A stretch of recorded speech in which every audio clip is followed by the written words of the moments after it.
Hey, everybody. Thank you so much for being here for another ATS News live stream. Tonight, we're going to be going over something that has developed that is new in our research for the Mackenzie Shirilla case. And if you guys haven't heard of this case and you have Netflix or even if you have Hulu, you're able to, and I think HBO Max also has a show on this case.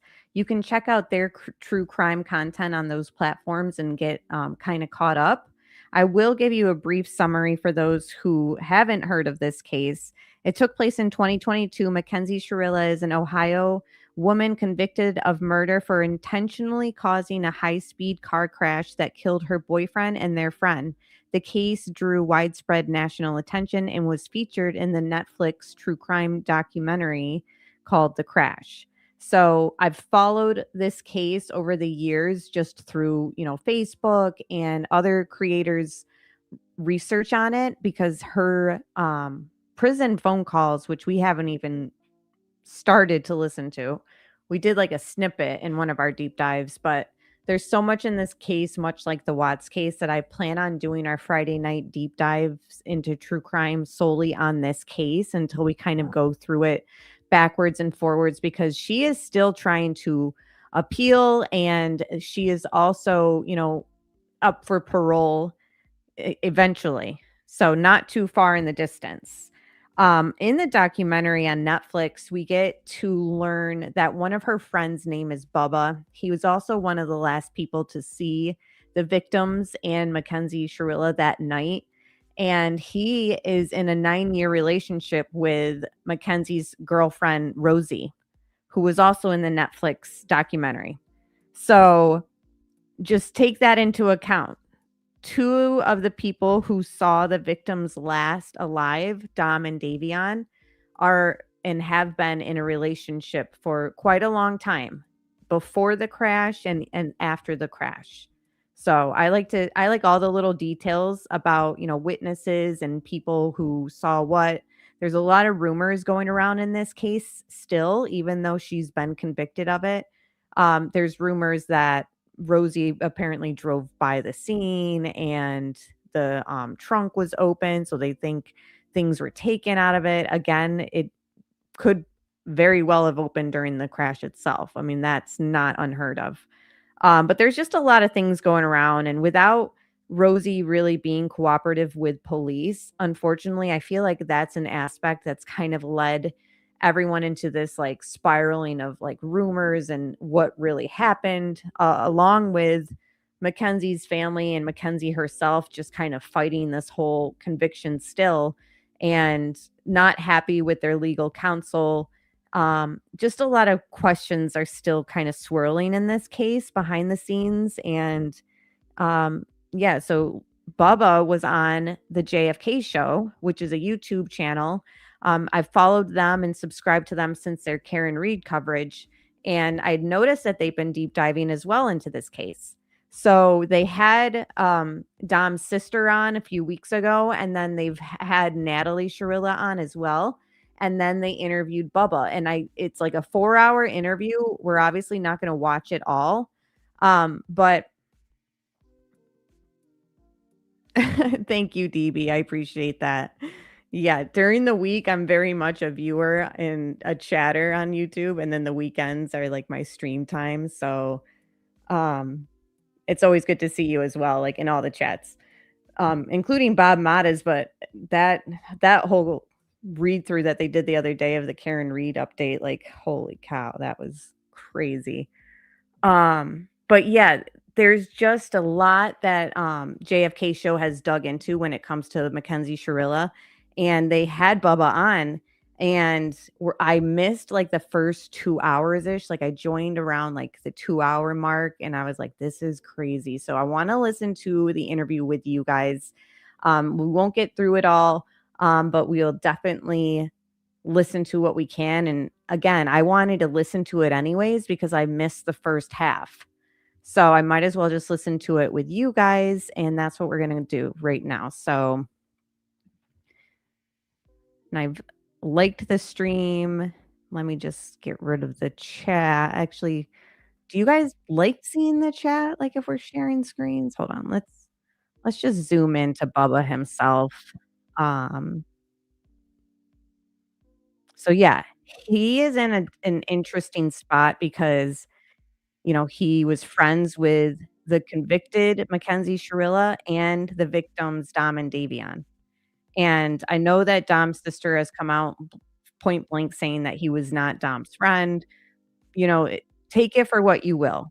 People's perspectives and people's opinions, like, that always seems to happen in these cases too. So we take, um, into account what everyone kinda says about a situation and come to our own determination.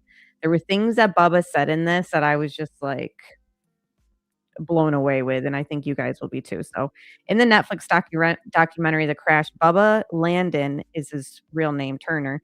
He was part of the friend group around Mackenzie, Dominic, and Davion. Bubba was also the boyfriend of Rosie Graham, the friend of Mackenzie who appears in the documentary, and they're still together. Rosie and Bubba became friends with Dom and Davion and Mackenzie after the friend groups connected.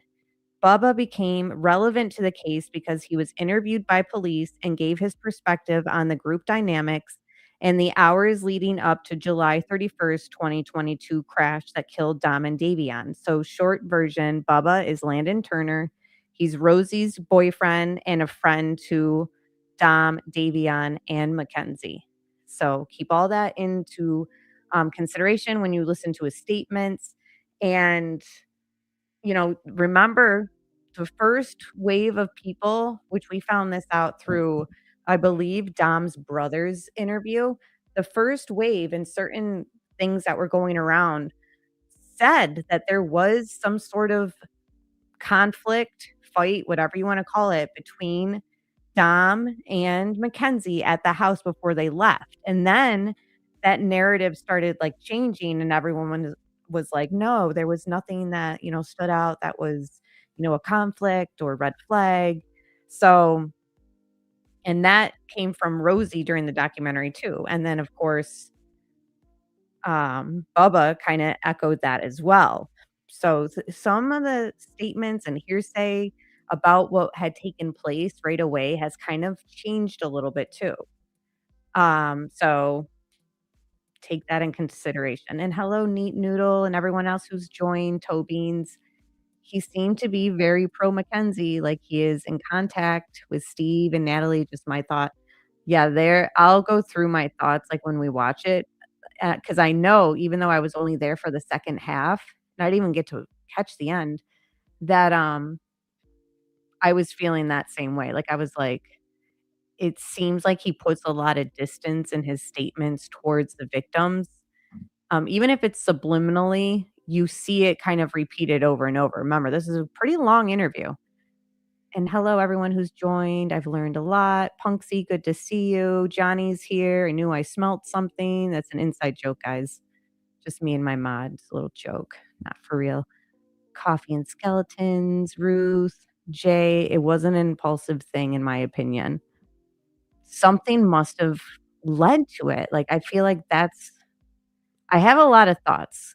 And, Carolina, I saw you were here, and she brought up, something in a comment about this case that I think a lot of people have kind of wondered if this was so premeditated and, she did this dry run and she knew that's what she was gonna do, or she wanted to, self-delete that night.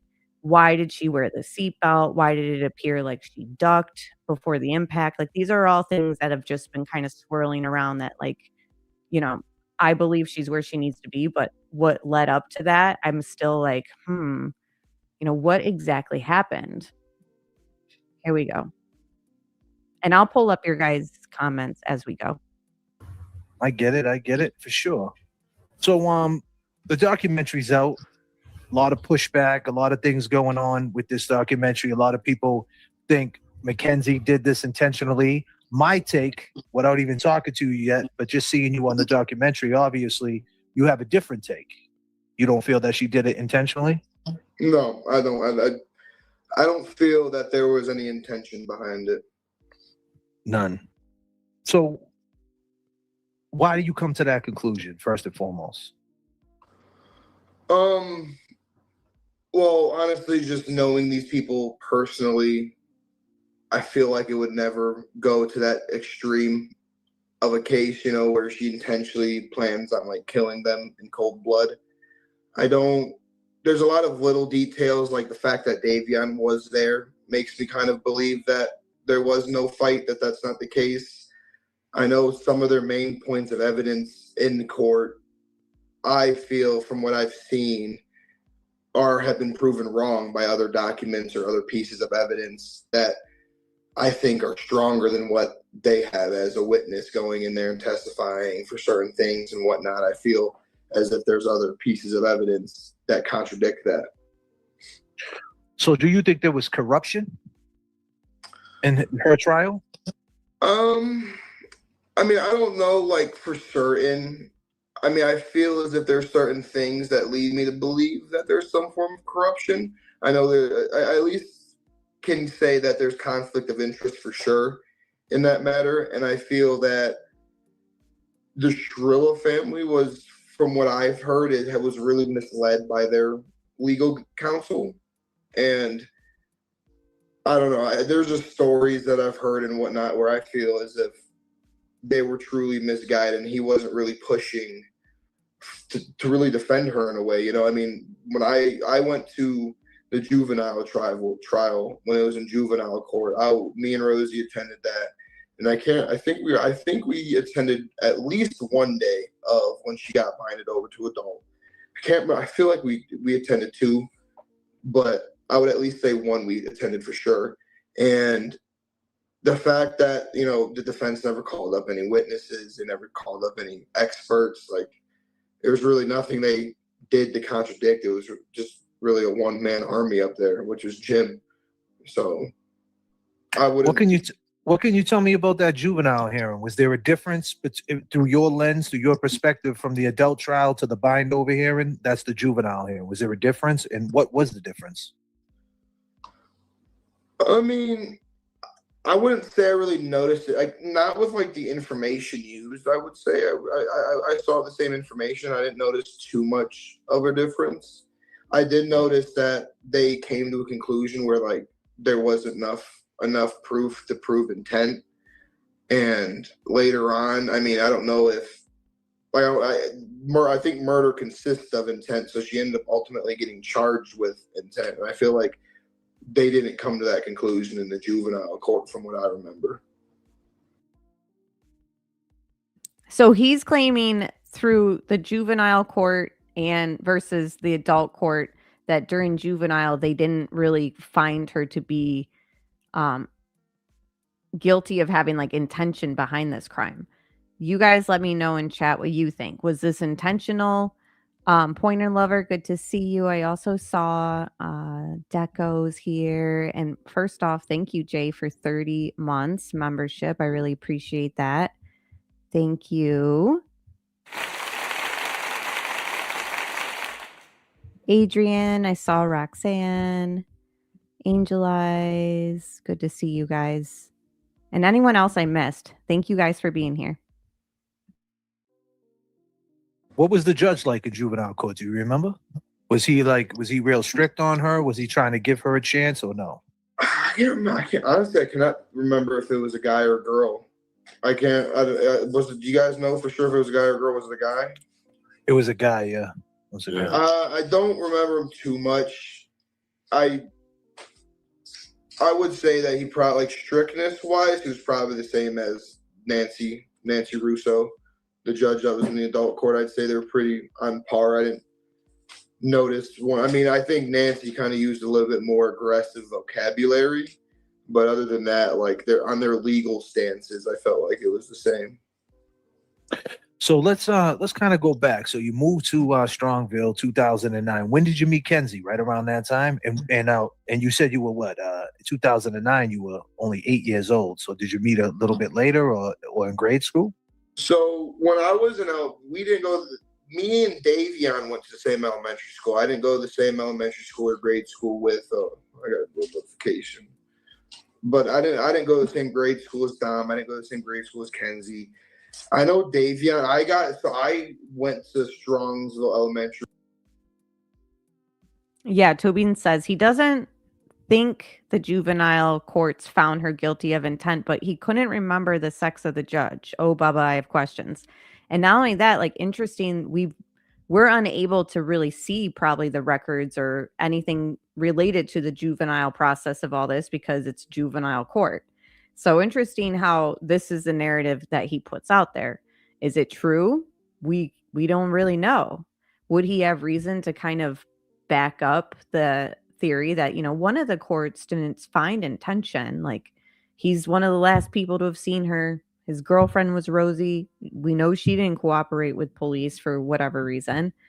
I don't know. These are all things I keep in mind.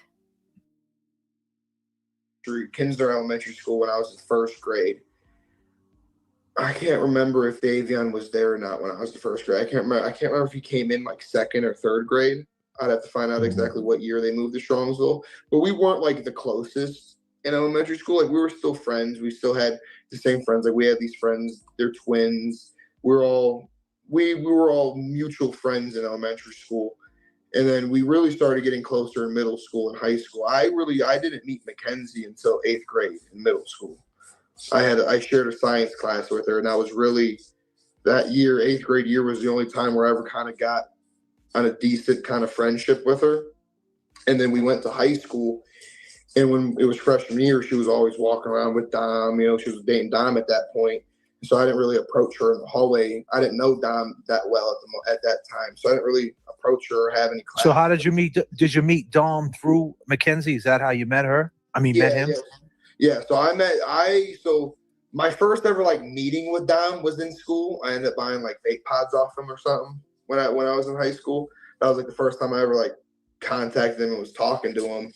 And then we really didn't start like actually having a friendship until, I would say, about like that summer once we graduated from senior year. Once we graduated and we were going over Dom and Kenzie's all the time, that was really when I started having a closer friendship with Dom. So right before he died is when you started locking in with him. Yeah, I would say within like 3 months, something like that. 3 months of leading up to his death. But you knew Davion. Yeah. Davion, excuse me. Davion excuse me. I mess up that name every time.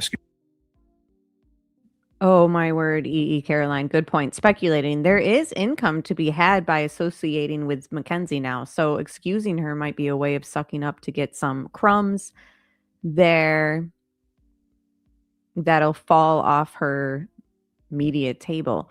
It's interesting you say that because at one point near the end of this, actually, I don't know, maybe 3 hours in when I was kind of watching it last night live, JFK asked him, like, would you be willing to, because he hasn't really been on the same page as Dom's family, like with statements made and actions and stuff since the crash, and which is noteworthy. And JFK asked him, would you, sit down with Christine, who is the sister of Dom's that's been very vocal in the media and her own YouTube channel called Unhinged Sister.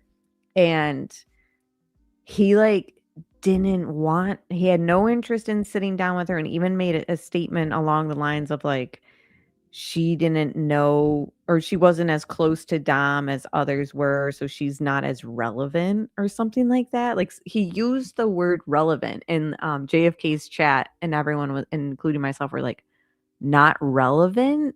Like, that to me sounds like somebody who's looking for clout or attention or to have his name tied to Mackenzie for personal gain.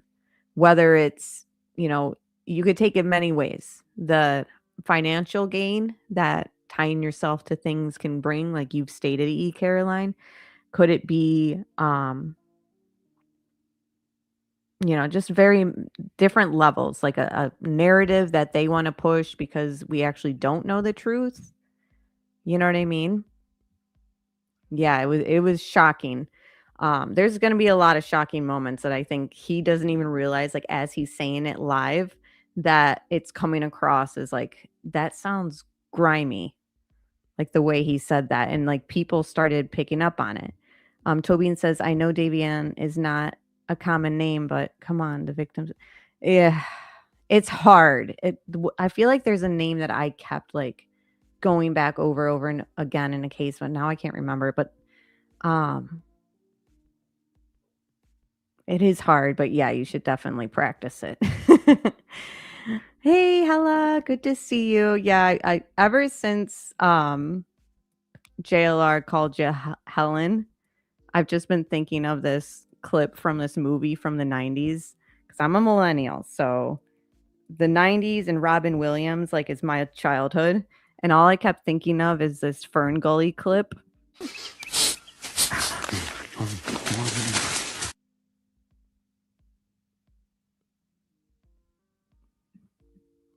Hi, Helen.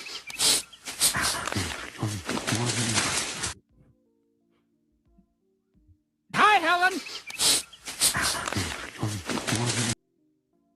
So I've sort of been meaning for you to chime in and so I could play that.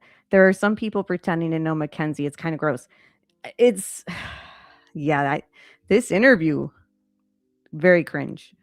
Yeah, I don't know if you've seen the movie Fern Gully, but that was like a whole clip. Like, and you know how Robin Williams, his comedy was so random and like he would do all these different voices that as soon as they started calling you Helen, and JLR was like, "Oh, Helen, blah blah blah," like so sure of himself. All I kept thinking in my head was, "Hi, Helen."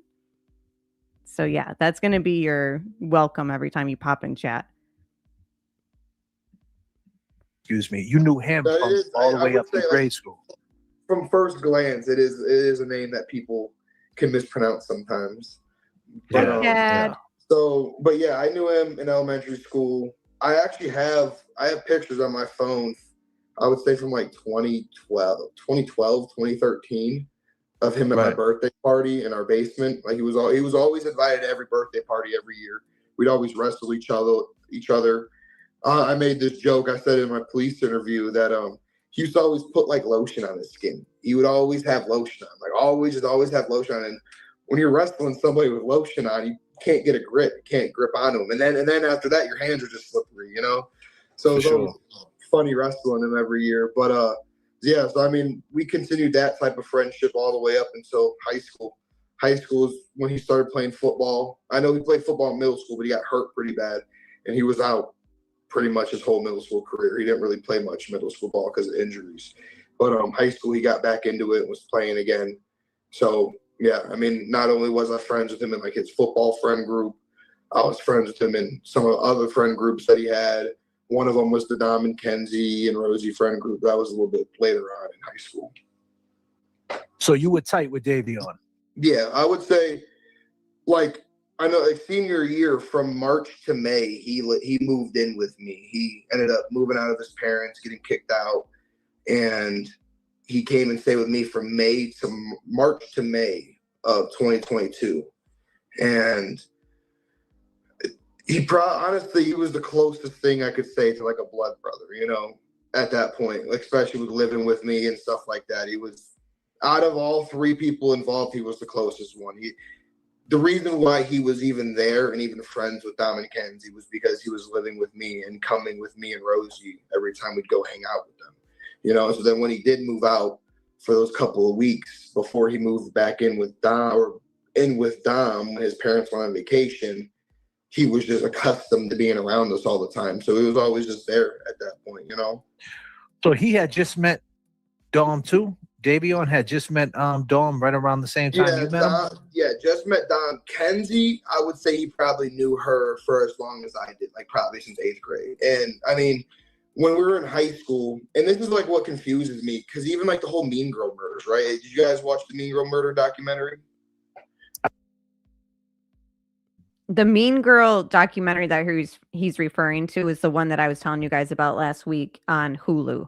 So you search Mean Girls and then you find it. I believe it's season 2, and you'll see the episode. And thank you so much, Ruth Ann, for 10 months.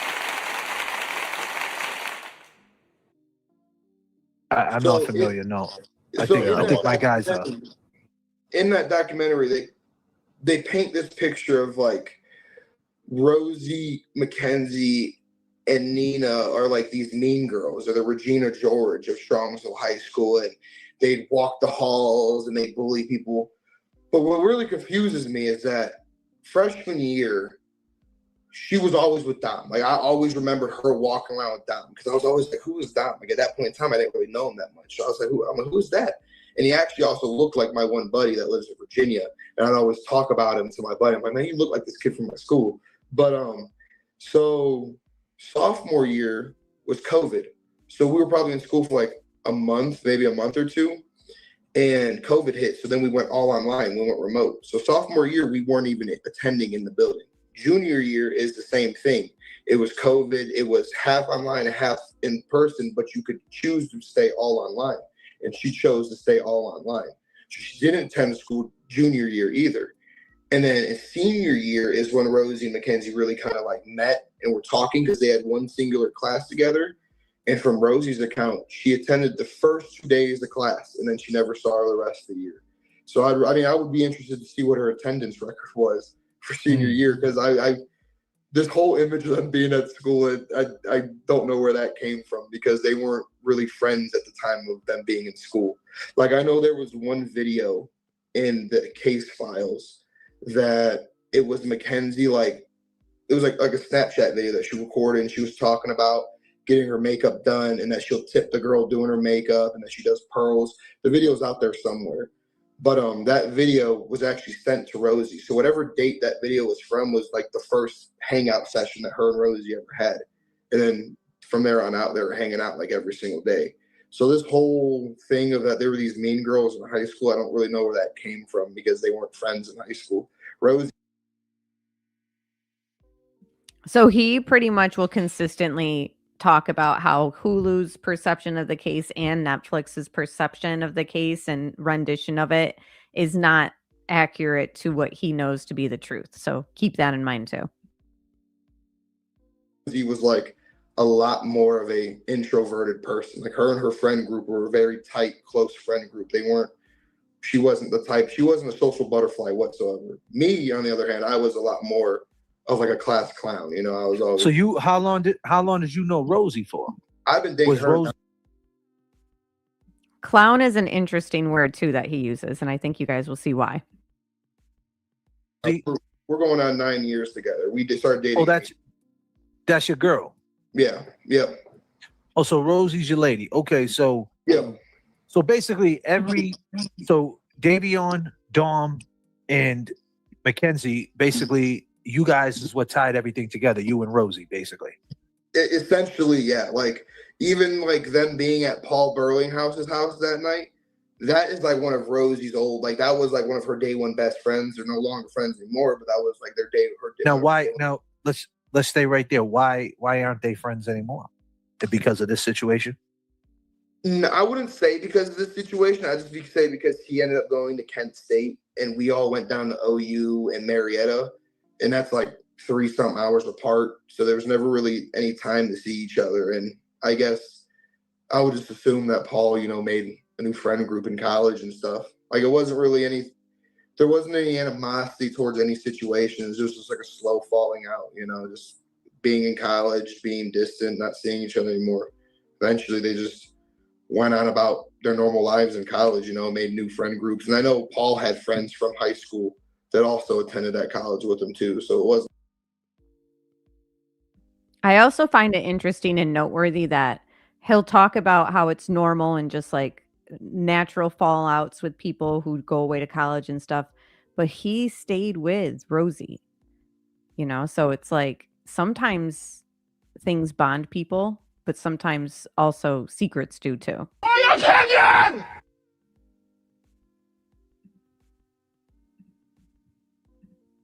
And how long did Paul know Dom and Davion?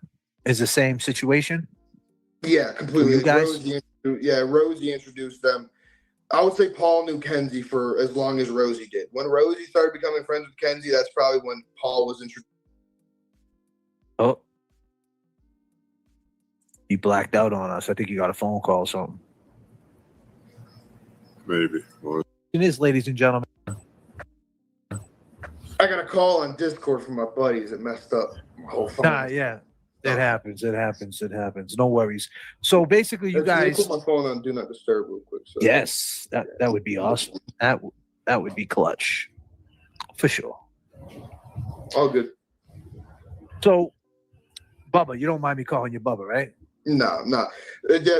A fun fact: the reason why my name is Bubba is no weird reason. It's because I was an 11-pound baby when I was born. I was humongous. Yeah, I was humongous when I was born, so I was just naturally named Bubba. That's awesome. So basically, you guys just after senior year, you guys hooked up. You're chilling out. You guys are all, they're hanging at Paul's house. What was Paul's house like? What was the climate over there? Was that like a hangout spot where everybody hung out? No, that was like as a whole group. That was the first time we've ever been there. I've been there on separate occasions, like for his grad party and whatnot, without Paul and Kenzie, or without Kenzie and Dom and Davion. But for them three, yeah, that was like the first time hanging out there. It was really just because his parents weren't home and we could just have the house to ourselves. We did plan on doing certain activities, but plans changed later in the night. But whenever we get to that, we'll get to that. So let me say this. So in the street, growing up in Strongsville, the street that the crash actually happened on, what can you tell me about that street through your perspective? Is that a place where everybody speeds on? And was you ever in the car with Mackenzie speeding on that street? So first of all, it is a common cut through. Not as much for like me personally, because like my whole life living in Strongsville, like I lived on the other side of Strongsville, so it wasn't really like a cut through I would need to take. Because like that cut through, that side of that road is on the west side of town.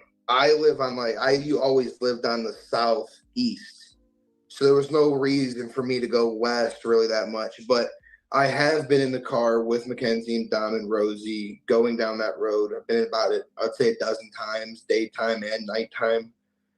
I would say she would average speed like 45. Like she averaged speed 45 all throughout Strongsville. Pearl Road's 25 miles per hour. I've seen her go 40, 45 on there on the way to the carnival. So I would say her average speed traveling around the city was always like 40, 45. So when you was in the car with Mackenzie, she wasn't a speed demon. She didn't have a lead foot. Not something that I thought was like unsafe in a way, Like I've been in more unsafe situations with other drivers, like nothing to where I like was scared and I have to like put a seatbelt on, or nothing to where I'm like, oh, come on now, slow down, Like I think it is also public knowledge that she had a speeding ticket too. So I don't know if Bubba doesn't know that or just never witnessed that. Apparently not, because he's saying that she was a decent driver. And yeah, the dog's name in the Alex Murdaugh case that helped convict him was named Bubba as well. Forgot about that. Thank you, Adrian. The fastest I've seen her go on the highway is like 80. It's kind of normal. I've gone 80 on the highways, and highway speeds here are 60, so it's not unrealistic to go 80 on there. Right. So you've been in the car. Did you ever drive that car by any chance? Did you ever drive a motor vehicle? It's actually funny you asked me that, because there was one time, so this video that was in the documentary of us introducing ourselves, I'm Bubba, and it's like I'm Rosie, I'm Davian, right? We all introduced ourselves, and it was a real like kind of shitty quality video.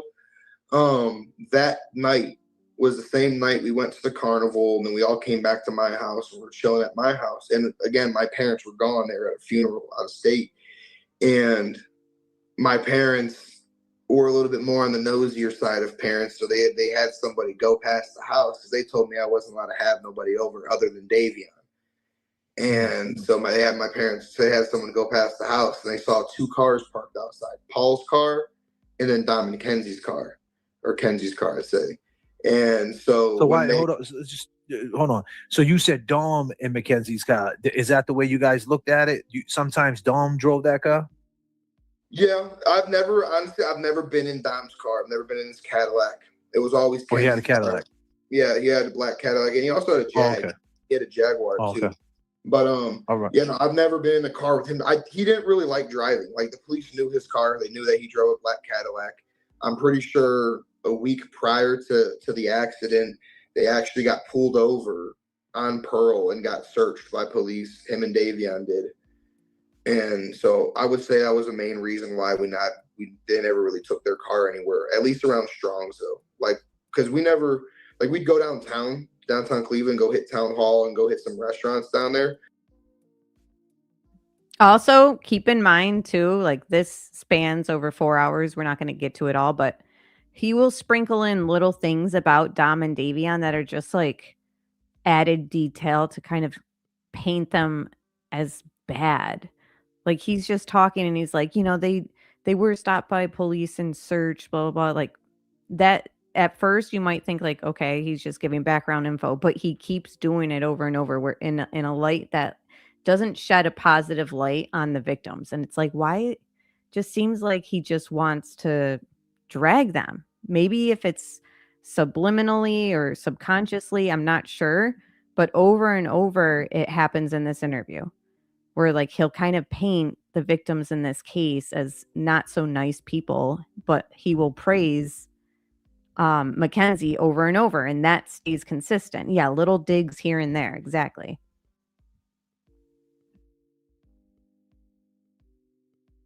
But other than that, we've always like stayed in Strongsville, and so they were always in Mackenzie's car.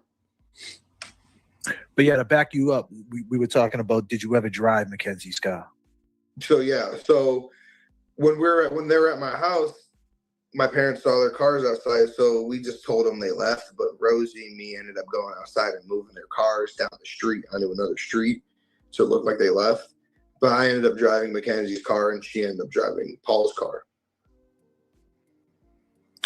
Was the seat like pushed real, far up to the steering wheel? It was like a midget. I'm 6'3", so it was like a midget sitting. It was like a midget seat. Right. So, yeah, I mean, when you was in the car, did you think it was a fast car? Like when you were in the car, did the car have, did you think it was a fast vehicle? Like she never, like I said, she never like hit the gas. She always drove slow. That's the way she drove. She drove like real calm. I wouldn't say on the slower side. She was a little bit more on the faster side. Not like a speed demon. You know what I mean? Just not like a lead foot, but more just going at higher speed. I would say constantly over 10, 15 miles over the speed limit for like at all times. I would say I've been in the car with her, and but yeah, I mean not. Like even the way he downplays 10 to 15 miles over a speed limit with her as if it's like, no biggie.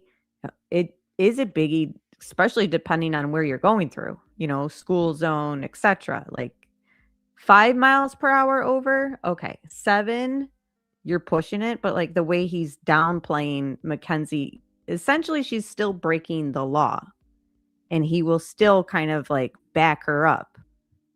But when he talks about Dom and Davion, you will pick up on like slight digs here and there. Like, dude, what the heck? There were moments where he says things and I'm just like, why did he like add that?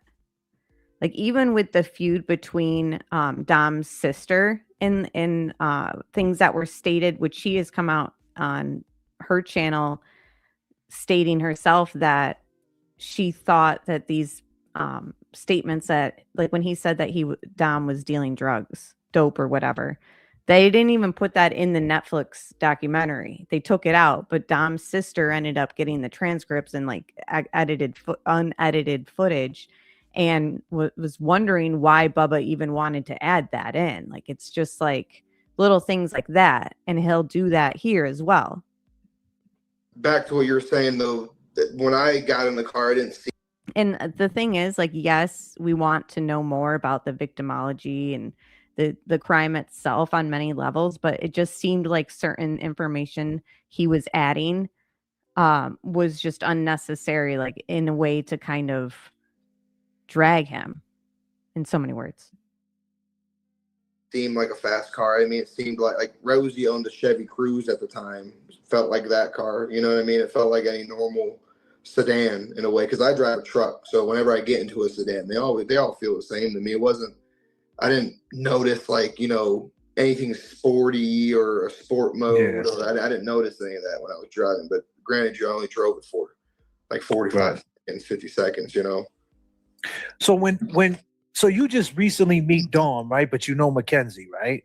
So Yeah. if they now now you're with your girl too, right? And we all know if your girl starts arguing with you around your boys or something, it's kind of like awkward, right? Especially people you don't hardly Yeah. know. Was that something they did all the time, and did that cause more arguments? Did you ever see that? So no, like, so when we say we've never seen them fight, like we've never with our own two eyes have witnessed them raise their voice at each other or got in like a certain way with each other. We've just never seen that. I know Rosie's heard of fights, like the whole fight on the highway. Kenzie ended up texting Rosie when that happened, and they ended up hanging out later that day and talking about it. And now I know that we have Kenzie's text that we haven't gone through yet, but I'm curious if we can find that conversation with Rosie in the text messages that we have. So once we get to that deep dive, again, there's so many things that we're going to go through. And this interview kind of popped up new this week, so I wanted to do it.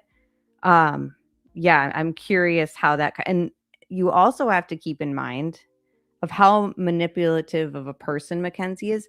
Is it possible she stages text messages with her friends, like in case for whatever reason? You know what I mean? Like those are also things that I keep in mind when I'm studying this case because she's a wild card. But yeah, no, like in person, from every time that we've all hung out as a group, I've never seen them get hostile, violent, even like raise a voice at each other. Dom was always a lot more of a mellow guy. Like knowing Dom, like around Mackenzie and not around Mackenzie, like when he's with his like friends or if he's alone, he's really a lot more of like a mellow, laid back, like quiet type of guy. You know, he got his hair covering his eyes, like he's a lot more just a quiet, introverted guy. So, like, What about Mackenzie though? What about Mackenzie? Was she a little bit on the wild she was side? a little bit more. She was a little bit more of a social butterfly. She was a little bit more of a talkative girl. You know, had an attitude at times. You never seen none of her triggers though. You never seen her. Had attitude at times, just at times, like not all the time. To determine that was a lie. I don't know. Even about attitude, it seems like he's not aligning with things that we've seen so far. Prison calls we've heard, statements, even her body cam when she's being arrested, there was attitude. Blow up a little bit? No, I've never even seen, not even if it has anything to do with Dawn, just in general. You ever see her like, you know? No, I mean I've seen the basic thing of like when girls get annoyed and they're like, oh, she pissed me off, you know, or make a little comment like that, but nothing like to where like her whole like demeanor changes to like some other type of attitude, you know. It was just more slick comments here and there, you know, nothing really over the top, I'd say. I don't know. What do you guys think? Do you think he's telling the truth there? Because remember, the whole thing too is they keep reiterating he and Rosie, there was no fight. There was nothing that took place between anybody that night before they left in the car.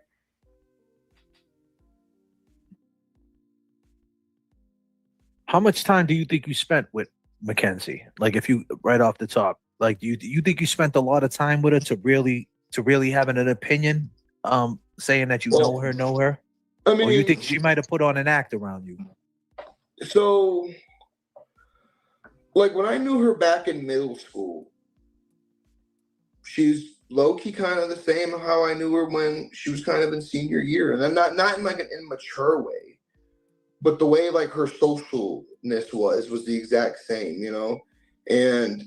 But no, like I wouldn't think that she's putting on some act in front of everybody. Like, I know Rosie knows her a little bit more than I do, and probably has some more like personal instances with her.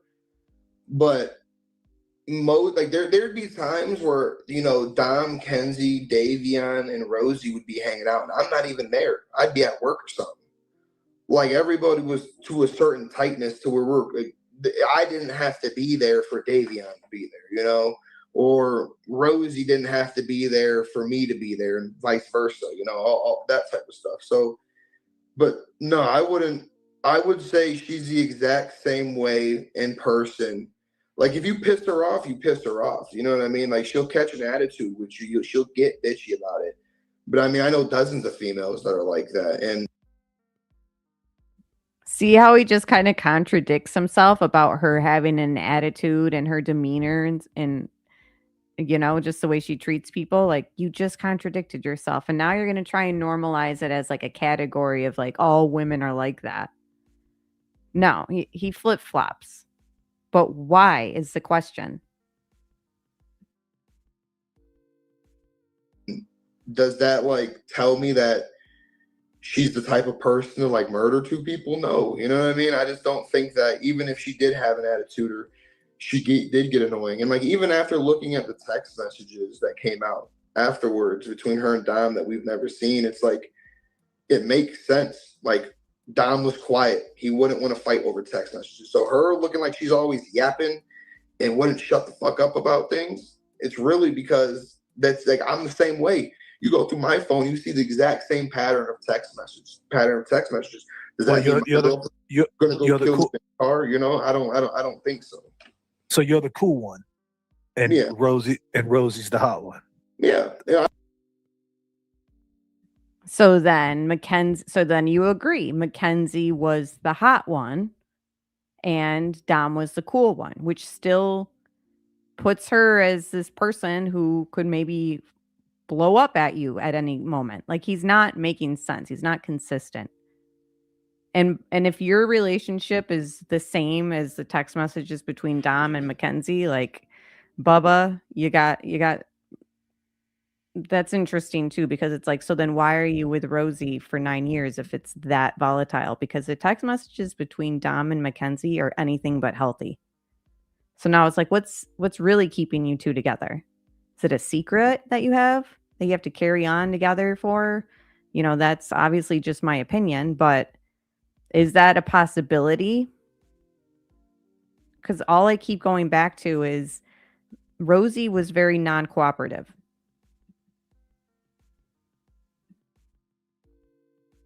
I would say that was the same thing in their case. And that, Right. like I said, that doesn't really mean that anyone's going to do something that like violent to each other. It just, there's dozens of other relationships out there that are like that. And you never know. Some of those relationships are the ones that, you know, die together at 80, 90 years old, you know, and never get a divorce and never end up leaving each other. Because like how we look at it is that like Dom and Kenzie were a little bit more of like a vocal relationship. Like if they're feeling a certain way, they're going to express it. They're not going to hide it. They're not going to sit there and hold it in. And, you know, you notice something's wrong with them and you're like, oh, are you sure you okay? You okay? Like, nah, they're going to sit there and express their emotions back and forth. But back to your original question, I don't think that she was hiding like a certain hidden personality. I think Do you don't think that there was anything off with her? Like, if you know, in hindsight, when you're looking at, you know, it's been 4 years now, right? And you're seeing some of these jail calls, and you're seeing some. Do you think there's something off with her? How old are you now, if you don't mind me asking? 22. You're 22, so you know you was a teenager. You know, basically, you know, when this happened, when this went down, and now you're 22. You're moving on up. When you look back in hindsight, do you say, hey, there might be something a little off with her? Do you see that, or you just see the same old Kenzie? When it comes to phone calls, like it's the same old Kenzie. Like the way that you can hear her nagging about other inmates and the way she's all, I'm irritated. That's exactly how she always was. You know what I mean? Is that the way it is? Is that the way That's it is out there in Strongsville? Like with That's a problem. all the girls out there? Like, I mean, do a lot of them have the same type of attitude? I knew a handful of girls that had the same type of attitude. And I would say some of them used to be friends with Mackenzie, and then they end up having some form of falling out, and they weren't friends anymore, you know, and they still stuck around with that attitude. And even the way that he brushes off Mackenzie having fallen outs with people, like that's also not very normal, Bubba. If she's a kind and innocent, nice person, and you believe there's no intention behind this horrific crime that took place, then Why is she having so many fallouts with people? And that was also another statement that was said in the Hulu episode, the Mean Girls one, that she would kind of go through friend groups. And then by the time she got to high school, she was at like her peak, like rudeness, and just like everyone felt the wrath if she was having a bad day.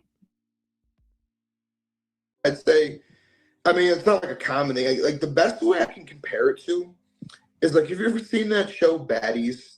Like that show, it's on Food Network. It's kind of like how them girls be acting. You know what I mean? In the way that their mindsets are. It's kind of how like some of these girls out here were, and that's, in my opinion.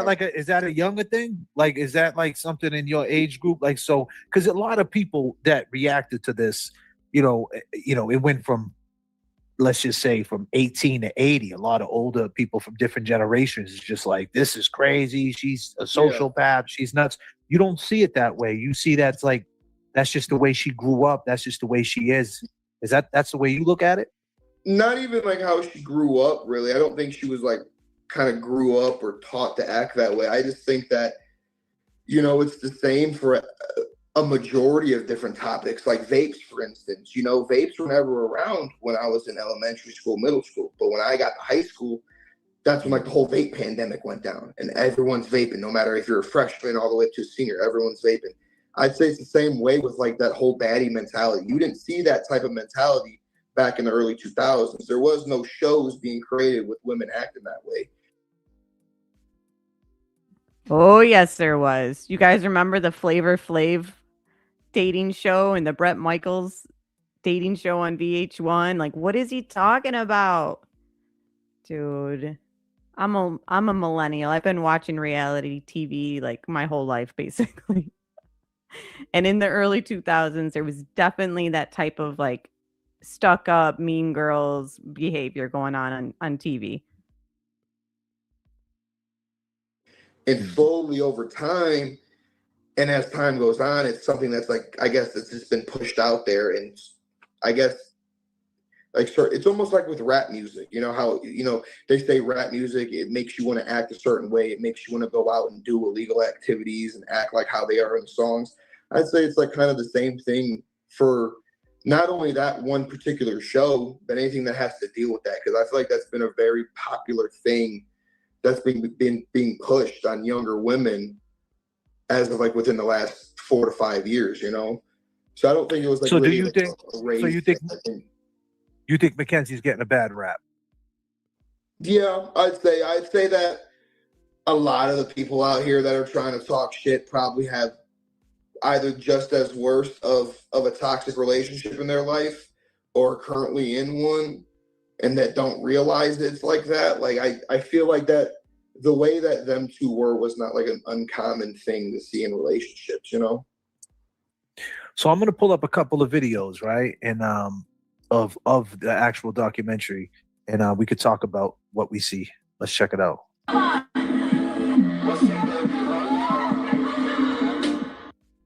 The best friend group that I've ever had in my life. We didn't have any worries in the world. Text from Kenzie every day. What are we doing tomorrow? What are we doing the next day? Let's do this. Dom wants to go here. Davion there for 4 years. Bond in the group that we had was going to be unstoppable. Now, what did you mean when you said that? Because you had just met them, right? And there's a lot of pushback from Christine Russo.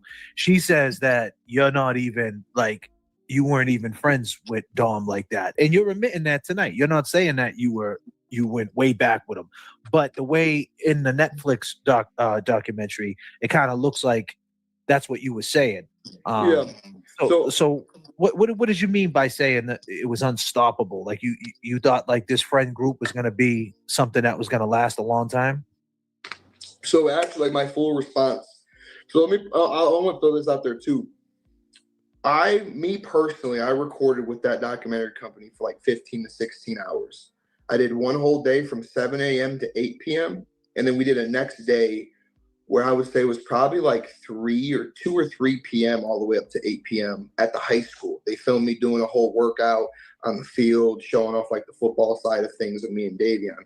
So there was a lot of information cut out of that document, a lot. Like they just kept in the snip, like the last little bits. But my full explanation to that is I was basically touching in on how the girls were really focused on like modeling and in that kind of business and that kind of business endeavors, and they were like pushing and do their own thing and go far.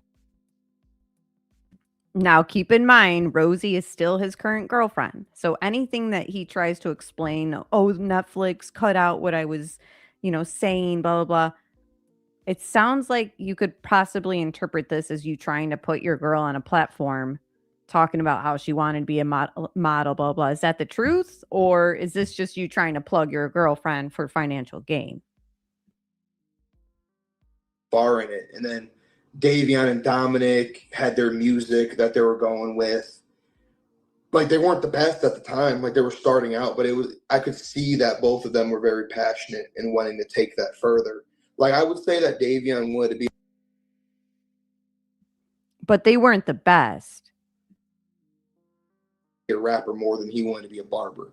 You know what I mean? With this whole barber stuff going around, he was really, really interested in music. What type of hip hop did they do? Did they do like trap music, or did they do like traditional hip hop? Was it? I would say experimental of everything. Like, they were in the stages of trying to find their sound. Is the best way I'll put it. Is they're trying to find what sound and what style of music would fit best with them and their style. I remember getting on Davion multiple times. He'd freestyle with me and he'd say the same words at the end of sentences and stuff. And I'm like, hey, like, you say that word again, dude. I don't ever want to hear a freestyle from you again, So I know he was really passionate on that. It was like every single time we got in the car, every single time there was a speaker involved. Hey, put a beat on, So they were very passionate about that. So like what I meant by that is that like there was just so many different areas that we were exploring and experimenting with that like at some point one of them was bound to take off, and we were just a clique. Like, so like if one of them takes off, say it's the girls modeling, say if it's the boys music, say if it's anything else that we were to look into or do. If any one of those were to take off, the whole group would take off, because we're a group, we're a clique, we like Rosie has this story. Is that the way to describe it? You felt like you was a clique, a team? Yeah, like it was the first. Maybe not for me as much because I always had my football friends and I always was really close and we always had to be real tight. You know what I mean? We couldn't be fake towards each other, with each other all the time. But I know for like Dom and Kenzie and Rosie and Nina and Davion, like all those, like they've had so many friends and best friends come and go. And like friends have been cut off like flies. And we all were at like a spot with this group where we're like, damn, like this is a really good group. Like we all really get along. Like there's really nothing that separates us, that we have animosity against with each other. There's nothing really that would always come. And we couldn't think of anything that could come up that could like disband us as a friend group, like previous friend groups had, And like previous friend groups that I've seen some of these members in that they're no longer friends with, it's all drama based. It's all purely just because of drama and high school drama and being in high school, and guys and certain things. It's just drama. It's high school drama. So we were all finally out of high school and at like a matured level in a way.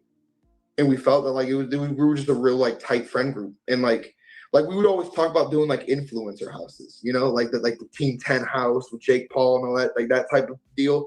Like we were always talking about. You had dreams. Like filming our daily lives, how funny we were all together, and like the fried things we do, because like they're Davion and Dom, they just don't like. We'd go outside, they just don't give a shit, They don't care if they get in trouble with certain things. They just didn't care, And so there was always just so many like funny times and whatnot with all of us that I feel like we could have really made something out of it, and that's really where that whole part of the documentary comes from. I don't mean to fast forward, right, or put a bad taste in anybody's mouth, but I seen someone in the chat say, after I read the text messages and I seen the videos, I don't believe a word this guy says. What exactly are they talking about? Are you involved in some type of text messages where there's some type of issues? Is that something that's out there? No, not really. I don't know. No? I've never. Yeah. Yeah, so there was a lot of people in the chat that were pretty much calling this bullshit. They weren't really buying everything he was saying. too much, definitely not adding up. His sister Christine didn't know any of them, including Mackenzie, because she was not part of Dominic's life since she was 15. That's what she said. She only saw him on holidays. So there's a lot of different opinions in here. I appreciate how open he is being. He seems like a good guy. Are they still friends? So the chat had mixed feelings. Yeah. None of my text messages with anybody are out there. I don't know what videos they'd be referring to. Yeah, I mean, I'm just reading. I'm just reading the chat. There's a video of me on the phone with Kenji in jail, but nothing was really. I think that was during the court, like during the court and all that. That was when she was in the county. So I didn't say anything on that phone. Talked about how I saw a lot of lies and I saw a lot of bullshit. So yeah, I mean, I don't know what text or videos they could be talking about. Honestly, I've never seen any videos or texts of mine out there. All right, let's maybe she was talking about Kenzie. I was just reading the chat. Let's play some more of this video.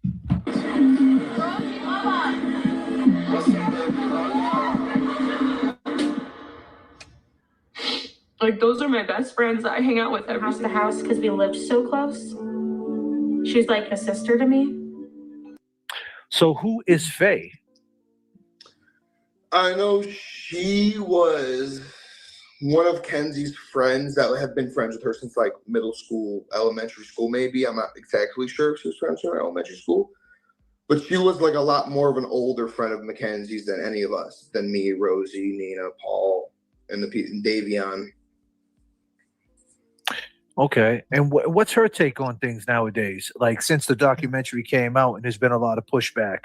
Like, where does everybody stand? Is Faye still thinking that Mackenzie didn't do this, or does she think Mackenzie could have done this intentionally? What does she think? Do you know?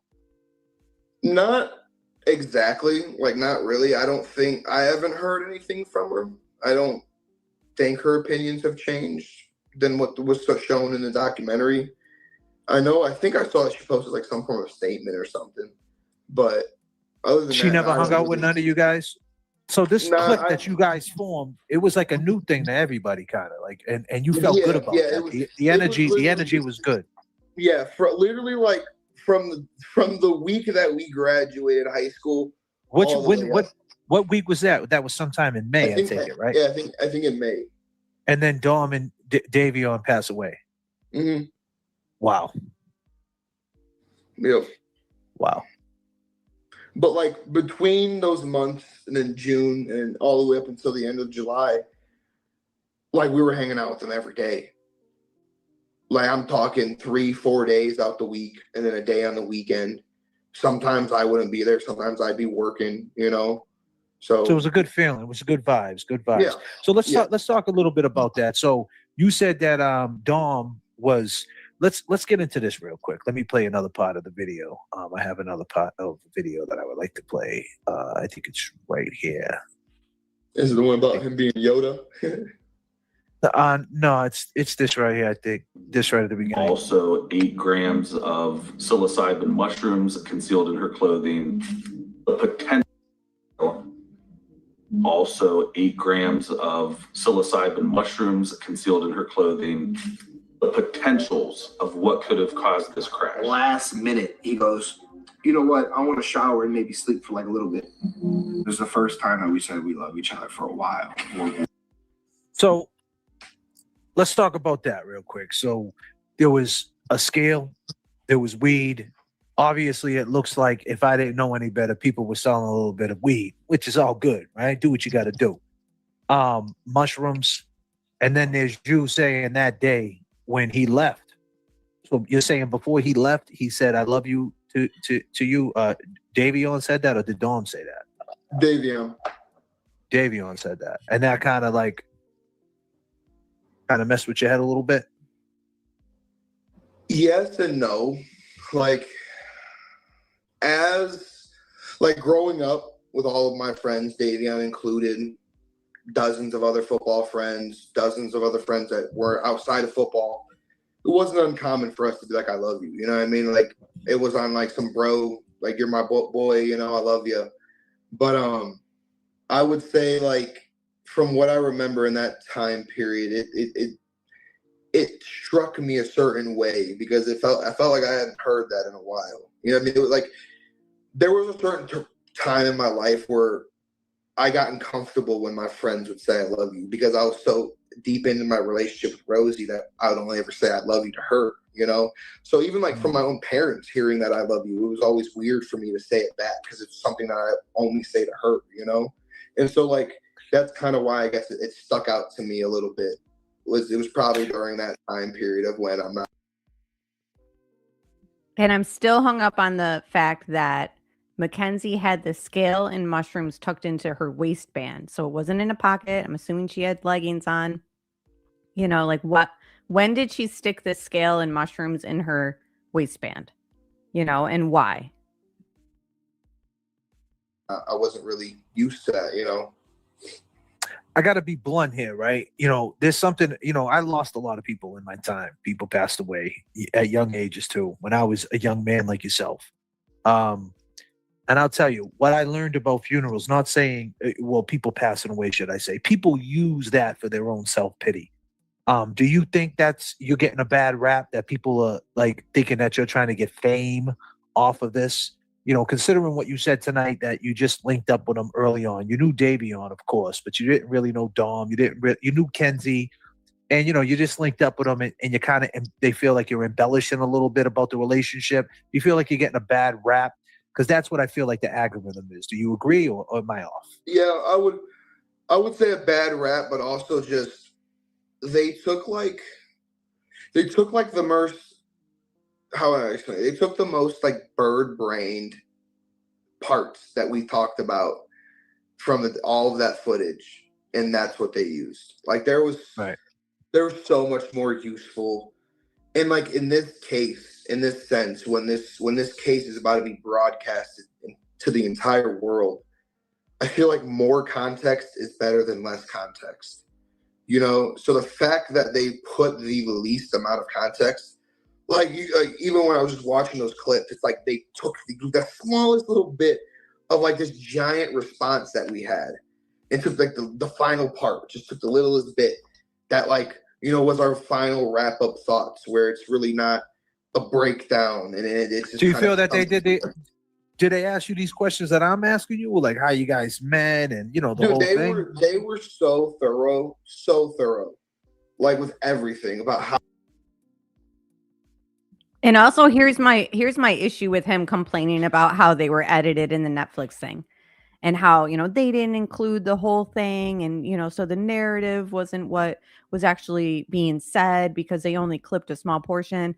You know what would have really helped you guys get your side of things out? If Rosie cooperated with police and we had a interview on hand that we could, you know, listen to her recollection of what happened right before they left. You know, so be mad all you want, and now you're mad that there's rumors tying you and Rosie, like, in certain ways. You know, it's like if you had on record, which would be public record at this point, like we're listening to all the files and going through the documents, you know, that would have helped your side and Rosie's side to really be shown if there was an actual police interview. So that's what that I don't feel bad at all about how, which, you know, we've seen that before, that mainstream media will edit documentaries a certain way and statements a certain way. We get that. But if Rosie had cooperated more with police, it probably would have helped limit the rumors and the narrative that is being spun that you don't agree with. How I met them, when I found out they passed, the night of, like, it was so thorough. And like they originally approached us saying that this documentary was going to kind of bridge the gap between these new generations and what they do for fun and how you guys hang out and your guys' dynamic. They're kind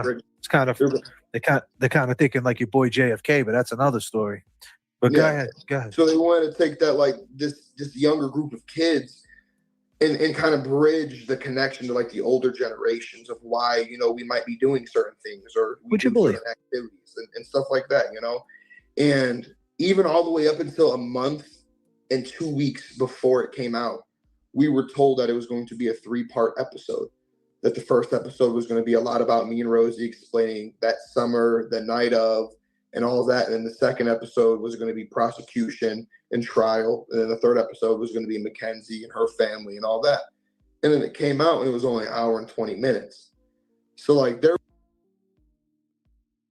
Hour and 20 minutes is still a hefty amount of time. Like now it just sounds like they're bitter that they didn't get their own episode.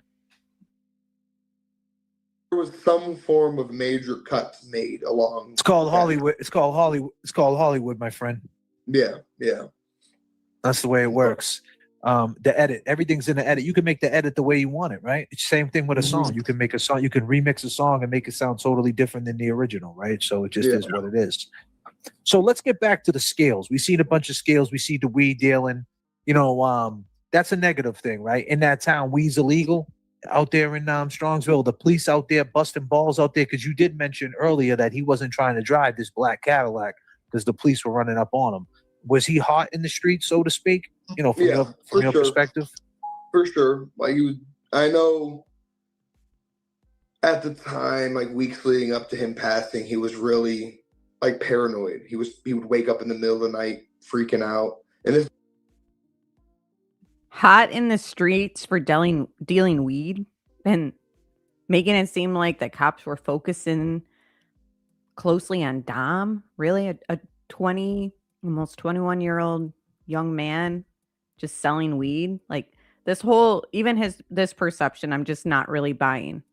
Or maybe he's just like, I don't know. I just don't see cops being focused on that personally. Hi, Delana. So good to see you. We were told by Kenzie after the fact. But okay. And he would freak out. He'd be waking up freaking out, and he'd go move his stash of stuff around, thinking that somebody's after him or something that's just making him paranoid. So he was definitely hot for sure when it came to the police. At the time, weed was not legal. It is legal now, but at the time, weed was not recreationally legal. So they were kind of busting balls. Like it wasn't like they were kind of getting scot-free off if you got caught with weed. Now, did he get arrested prior to that? Did he have a police record by any chance? Like, was he in trouble? Like, was he out on bail? Like, did that add to the stress? I think domestically. I think there was a lot of domestic encounters. With what? Like with family. With family. Yeah, and stuff like that. Like I remember when it first happened, like when we heard what his record was, it was all just domestic dispute, domestic violence things. I don't think he's ever gotten caught like drugs or anything of that sort. Now, did you meet his family? Did you meet? But he just said that he was hot in the streets. But okay. And yeah, there were things on there in relation to a dispute between Dom and his brother. But yeah, that was all that he didn't have like a criminal record. Did you meet his dad? Did you meet his mom? Nope.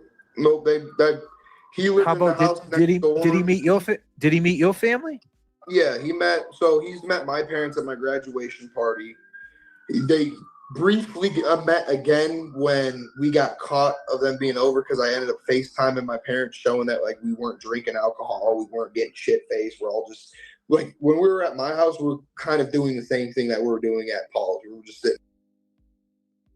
Yes, and there's text messages and threats that Mackenzie was gonna rat him out if she didn't, if he didn't do things that she wanted, or, so that could have been where the paranoia was coming from, if that's even true.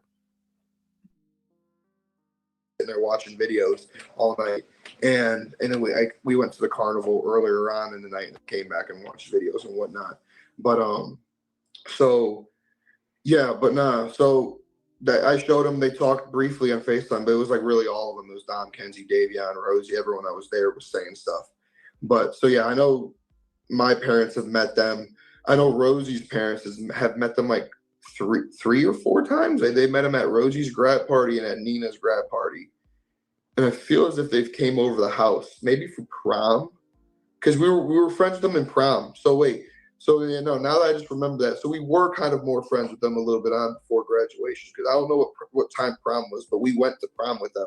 That was actually the first time that we like came together as a clique, and we were like, okay, we messed these vibes, and it continued from there on out. Was at prom. I don't know what date that was. Well, domestic, I'm talking to the chat. Sorry, Bubba. Domestic means anything that's in the house. So if he fought with if he fought with his dad, if he fought with his mother, whatever it might be, they call it a domestic. So I know. So I think his dad lived in Florida for most of his life. I'm not mistaken. So he was fighting. So he wasn't really close with his dad, from what What about Mackenzie's family? Were you close with them early on? Did you meet them? Did you ever go over there? I met them. We've been to Mackenzie's house. We were there for a grad party. I've been there, I think, 2 other times with Dom and Kenzie. And we would go up in a room. And what was your take on them when you first met them? Not now, but when you first met them. What was your take? Did you have one? Yeah, honestly. So my biggest take that I had from, or like the biggest energy I kind of felt with them, and I felt this in a handful of parents. Like my one buddy Blake, his mom was like this, and they were kind of more of like the mom, like she was like, they were like the parents that were always like, not bugging you, but like would come up and be like, you guys want snacks? You want me to go run Chick-fil-A for you? You know what I mean? Oh, you guys want me to order pizza? You know, she was always constantly checking in and making sure. Like, did you say, let me get that Chick-fil-A? I know you did, Bubba. Oh yeah, oh yeah.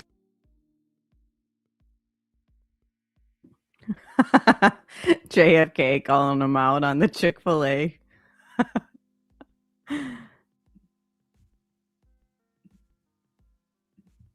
They used to get these whatever the breakfast things were, like the biscuits, the mini ones, the minis or whatever. Oh, bust them boys down. But Bubba was like, grab me 5 of them, bad boy. They were always like they were always the parents that were always like there and involved in making sure people were okay, and not that like. So Mackenzie's parents. Oh, Bubba. He's saying Mackenzie's parents were very involved and made themselves like present. Do we believe this? Like making sure needs were met, but making sure the vibes were good. And I would say that they were also like kind of the parents that you know how some parents can sometimes mess around with the newer slang in a way, but not really know what it means at all. It's just something that they they're kind of like that type of parent where they were like a little bit more on the chiller side, I'd say. Okay, so what's your relationship with them now after everything's all said and done? Did you guys get tighter? Yeah, I would say we had to like fill them in on a lot of the background information about. So get this.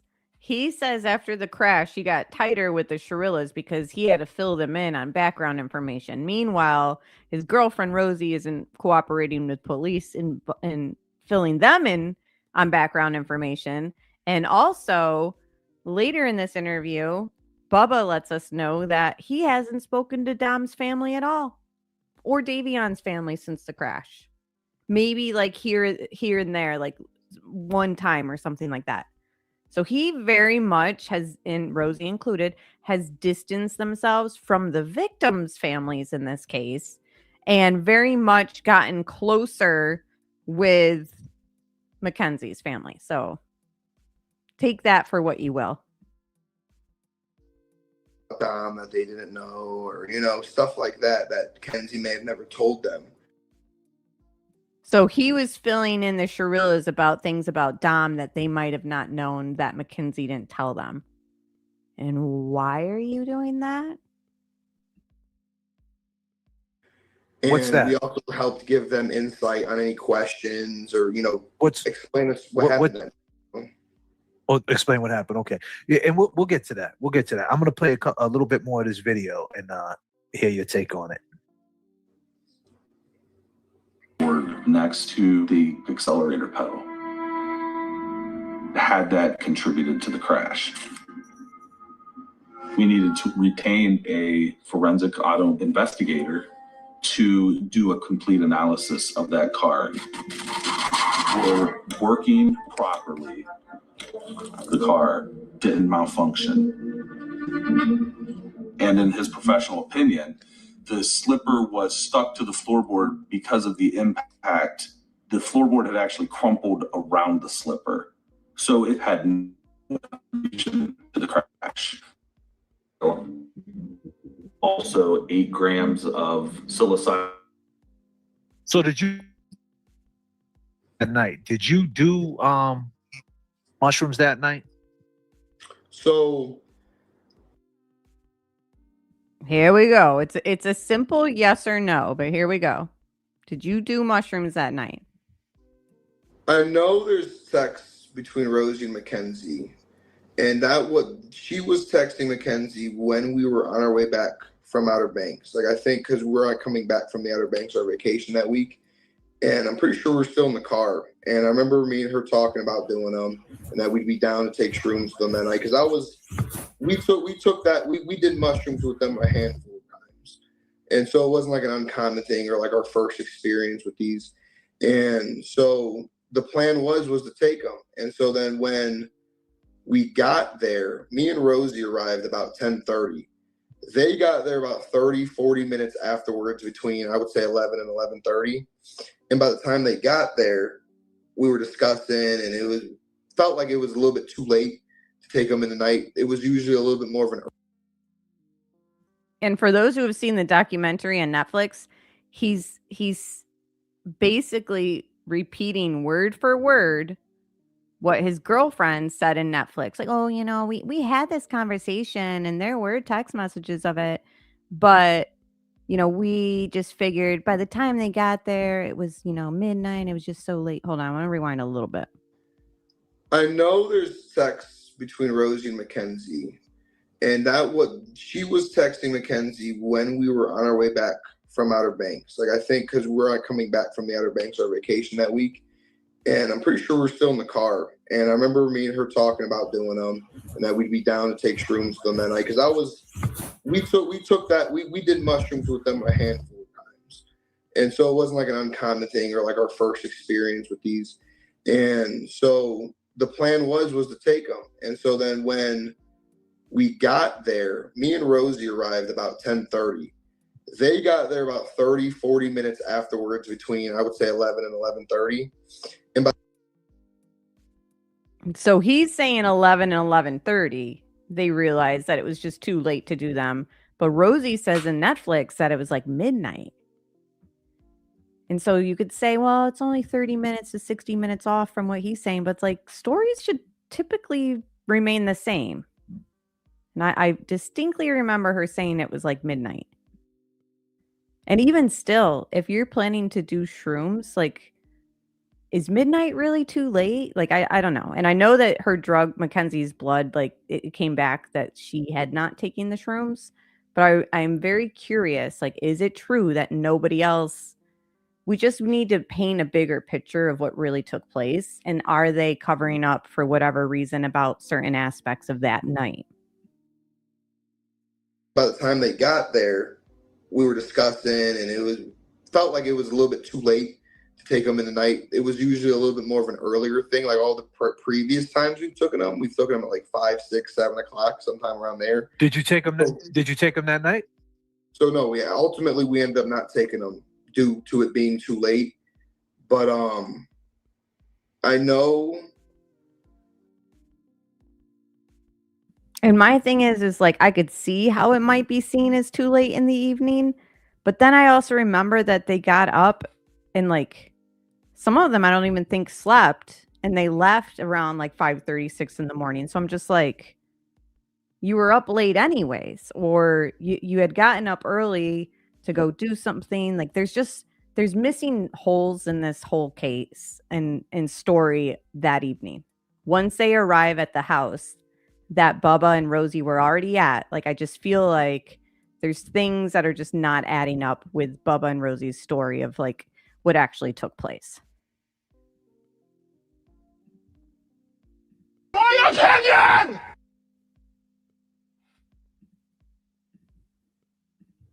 What was it?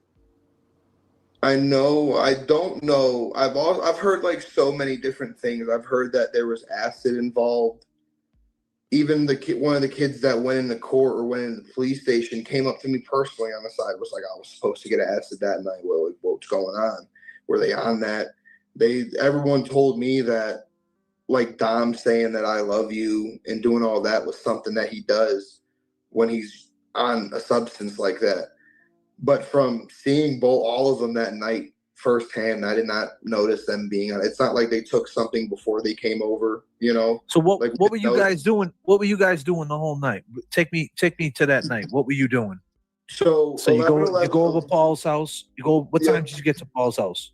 10:30. I would say 10 to 10:30 is roughly. I can't like the exact times. It's a little bit hard for me to, it was 4 years ago. So like That's how I feel too. Like sometimes we wouldn't even get downtown to the bars when I was around their age. Like especially Dom's, who was almost 21, until midnight. All you need is a little pregame, get down there in a taxi at the time because Ubers and weren't around back then. But yeah, midnight is like, that's when you start the party a lot of times.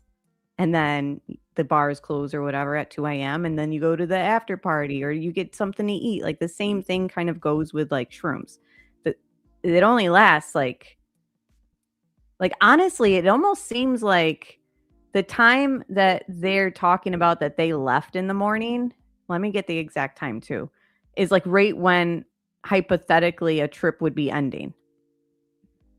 So we know that the blood test came back as negative for shrooms for Mackenzie. Okay.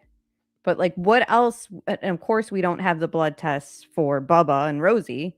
And we don't even have a statement by Rosie. So, like I just would like to paint a bigger picture. And if we're lying about something as little as like, yeah, we did trip on shrooms, like what else are we lying about?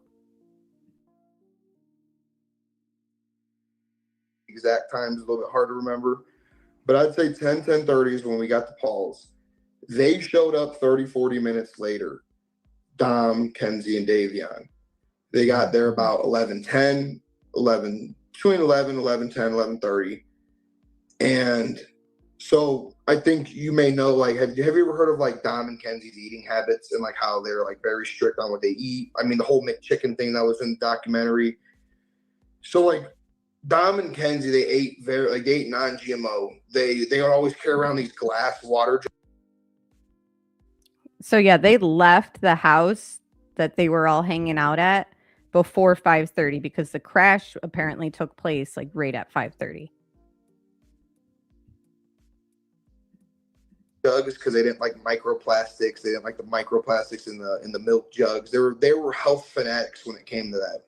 And so when it would come to what they would eat, I would say they wouldn't eat as much as a normal person would because they either have to cook their own food or they have to find a restaurant that sells non-GMO food. And so they were always heavy on snacks like fruits, fresh vegetables, fresh things like that. That's easy to find. That's non-GMO that you don't really have to prepare. And they ended up getting there, and within 10 minutes of them being there, they kind of like were like, they looked at each other and they're like, we forgot all of our snacks. We forgot what we were going to eat.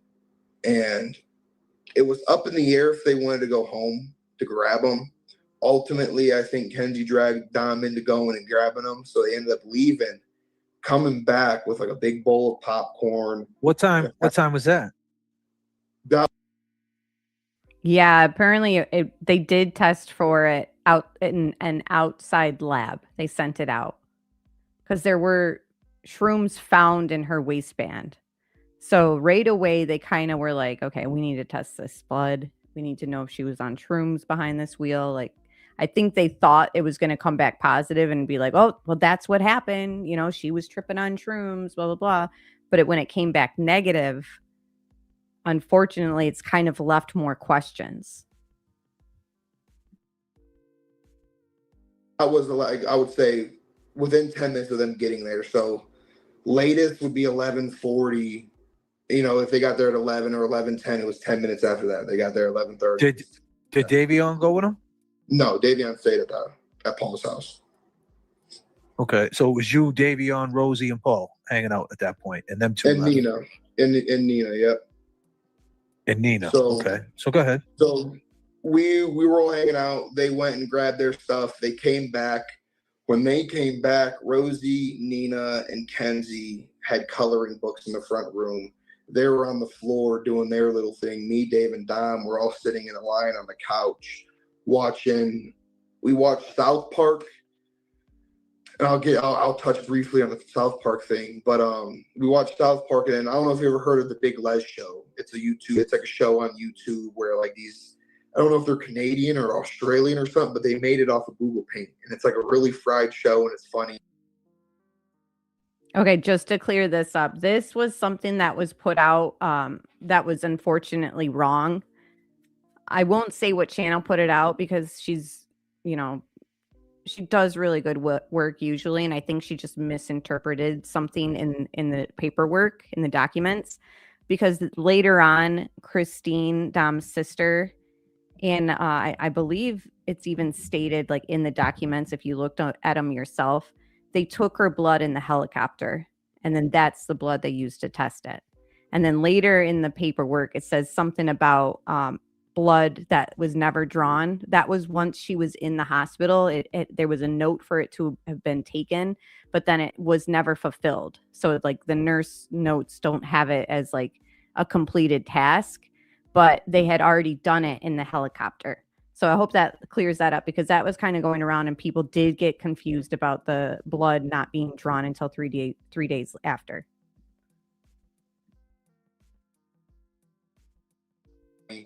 And So you guys were smoking, I take it.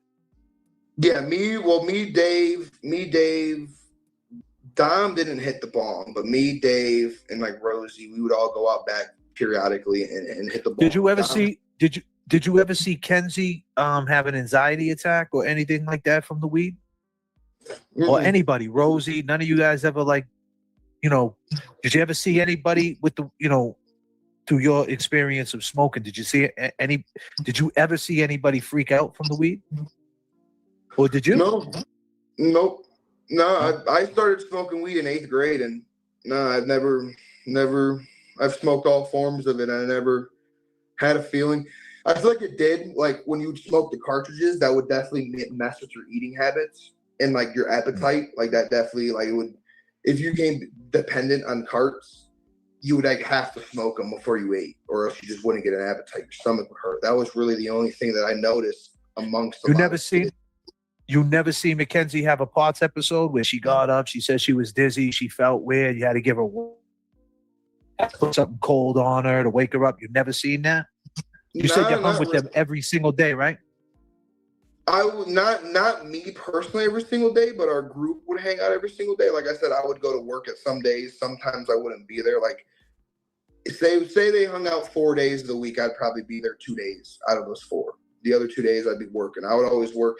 My whole life I've always worked a job where I've had 40 plus hours. I was always more about making money and keeping a job and making money that way. So like Rosie, she never really had a job. She would always do her social media. You know what I mean? So she was always able to go out and do these things and go hang out with them in hours that I wasn't able to do it in. But from what I remember and from all the times that I've hung out with her, I've never seen her have a POTS attack. I've heard of them. I've heard Dom say things about it. I've heard her say things about it. So what do you know? He's never seen it. And then once he realizes like, well, I've heard, Dom say something about it. But of course, are there text messages that indicate that between Mackenzie and Dom? We haven't seen anything that mentions POTS or her having these like dizzy spells or anything, but suddenly, Bubba's heard of it. More hearsay from Bubba about it, but I've never really witnessed it with my own eyes. Okay, so it was a conversation that you heard her saying, "Hey, man, yeah, sometimes this shit happens to me." Like I said, we've taken mushrooms a handful of times, and it's known Dom would always say that when she would take mushrooms, that she would seize out and stuff like that, and that they have to watch her when she takes those type of things. I think Tyler Proctor even said that in his police interview originally. If you go back and you watch that, he ended up saying the same thing. I heard that about the shrooms. That was with seizures. I don't know if that's related to the pots, but I just heard that she had like it's something where if she stood up too quickly, she'd faint. That's the most. I didn't know at the time. And if this is true that he actually did hear this about, you know, she'll faint if she stands up too soon. She was sitting down driving. Little different. That it was pots. It was really towards Right. this tragedy happened and stuff. I found out the medical. So you're hanging, all that. so you're hanging out, you're smoking. You guys are watching South Park, Big Les, the YouTube channel. Everybody's chilling. They went to go get some snacks. You, Davion, Rosie, and you say Tyler? Nina. Excuse me, Nina. You guys are all hanging out. So they get back. What happens when they get back? Now everybody's back. Everybody's there. Well, we were. And also part of the whole HIPAA stuff is her lawyer didn't include her medical diagnosis, which they claim was diagnosed to her in 2017, years before the crash. I haven't seen the paperwork on that, but I do know as part of her appeal and part of their qualms with their lawyer is that he didn't include this medical history that they're claiming there is a paper trail of. So that's part of the appeal process, apparently. The POTS community is mad at her. I'm sure. Should be mad at Bubba, too. We were all watching the Big Les show in South Park when they had already gotten back. Like when they left, we were all just kind of waiting for them to get back in a way. You know, we Got you. Start anything in the night. But once they got back, that's when all that happened. And so the thing about the South Park is, so in South Park, and we all know how South Park is, they ended up saying the F slur. And Paul, who is openly gay, I don't know if he didn't like that or whatnot, but he ended up walking out the room and it kind of made it awkward in a way. So then Rosie, Kenzie, Nina followed, and then Dom followed them. And me and Dave stayed up in the front room. After that, I would say me and Dave ended up, after we stayed up there for a little bit, and me and Dave ended up going back in the back and hitting the bong and doing our little stuff back there. And then once we came back in, me, Dave, and Dom ended up going to the front room, and that's where we put on a Great White Shark documentary. And at this point, I'd say it's reaching 1 o'clock in the morning at this point, 1:30. And as we're starting that documentary and watching it, that's when Kenzie, at this point too, Paul's already up in bed. I honestly don't remember exactly at what moment he went up to bed at. I can't remember that to a T, but he was the first to go to sleep out of all of us. So he ended up going up. Why doesn't he remember exactly when Paul goes up to bed? You know what I mean? Upstairs to his room and going to sleep. And so when me, Dave, and Dom were sitting in the front, that's when Kenzie came around and was saying how she's tired and she's going to go to sleep. So it was Davion on the end of the couch, me in the middle, and then it was like a big L-shaped couch, right? So Dom was in the corner of where it makes that L at. He was sitting in the corner, and Kenzie was sprawled out on the other section of the L, wrapped up in this big ass, like fuzzy gray blanket. And they were like that the entire night. I didn't see them get up. I know in Paul's interview, he said, on a phone call, Kenzie said that Paul said he didn't see Dom with her when he came downstairs to check on everybody. I also find it very interesting how close Bubba knows like all these case files and prison phone calls. Like I get it, you're like kind of connected to it all, but I just find it noteworthy that he's like examined and memorized like certain people's statements and stuff. And like here he's going to say that the Paul guy, who's like the person who owns this house that they're at, like he's disagreeing with his statement about how when he came down to check on everybody, Mackenzie and Dom weren't next to each other. So he's about to say that that's not true, or he doesn't agree with that. And it's like, how convenient. But I don't ever remember Dom leaving the room. Paul says that when he came downstairs, yeah, Dom wasn't next to Mackenzie. Yeah, Paul says that. Hold that thought. real quick. So we got Bossy Mom coming through. You want to read this? Can you see that on the bottom of the screen? You want to read it and take it? This comment. Davion. Yeah, I saw that. That was to Tyler Croy, the kid that. So the comment says Davion texted his friend saying he was tripping sack. Oh, yet no one else was tripping balls off shrooms. Rosie texted Kenzie about before they got there to bring some. Again, be honest, LOL. Interesting. See, I hadn't joined the stream at this point, so I didn't see these comments and these questions, but it seems as though, like, just like we were kind of questioning 10 minutes ago, like, not everybody there might have tested negative for shrooms like Mackenzie did. And there's a text from Davion about him in some state of mind altered. Trippin' sack. Look at Bubba's face. Oh, shit. That went in with the Life 360. The documentary asked us. So about Tyler was with you guys. Tyler was with you. Nah, Tyler was No, not with Nina. me. So Yeah. I keep mixing up. So Nina was with you. Sorry. Tyler was in Colorado when that was happening because what we saw was. So what do you got to say? What do you got to say about that? Someone saying that Davion text that he was tripping sack, he was tripping his balls off basically. And yeah, I remember so him saying tripping, but I don't remember him saying tripping sack. Like it was a Snapchat where Tyler. Does it matter if he's saying trippin' sack or trippin'? Does it matter? Croy sent a picture of a view of them in Colorado on a hike, and Davion said something about I'm tripping. I don't remember him saying I'm tripping sack, but I think he said I'm tripping. And when the documentary asked us about it, because that was the first time we had ever heard of that, was when the documentary asked us about that specific exchange.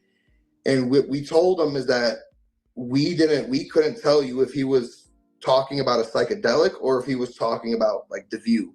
Those would be the only two reasonable explanations of what he's talking about. Is either he was on psychedelics or he was talking about tripping on the view or something. Like Tripping on the view?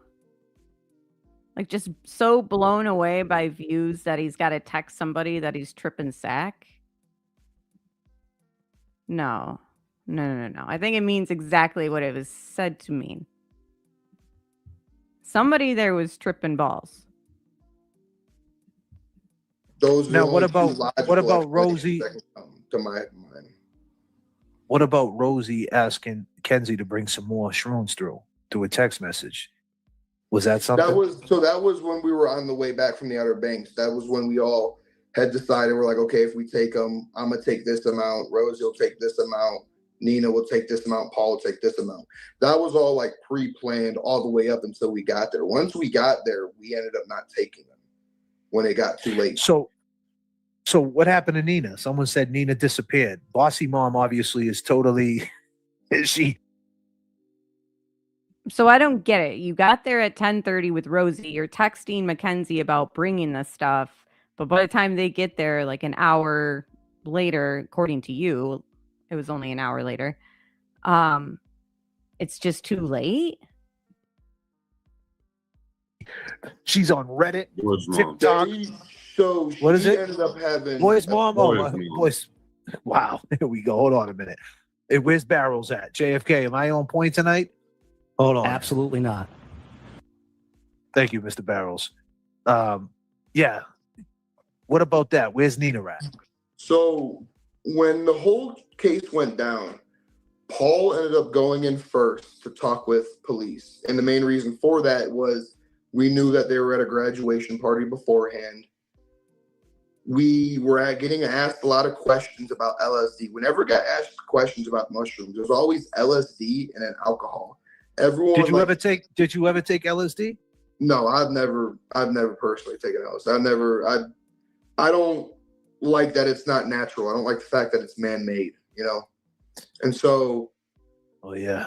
like even my head football coach called my mom the next that's how I found out, was my head football coach called my mom and he said that they were on LSD.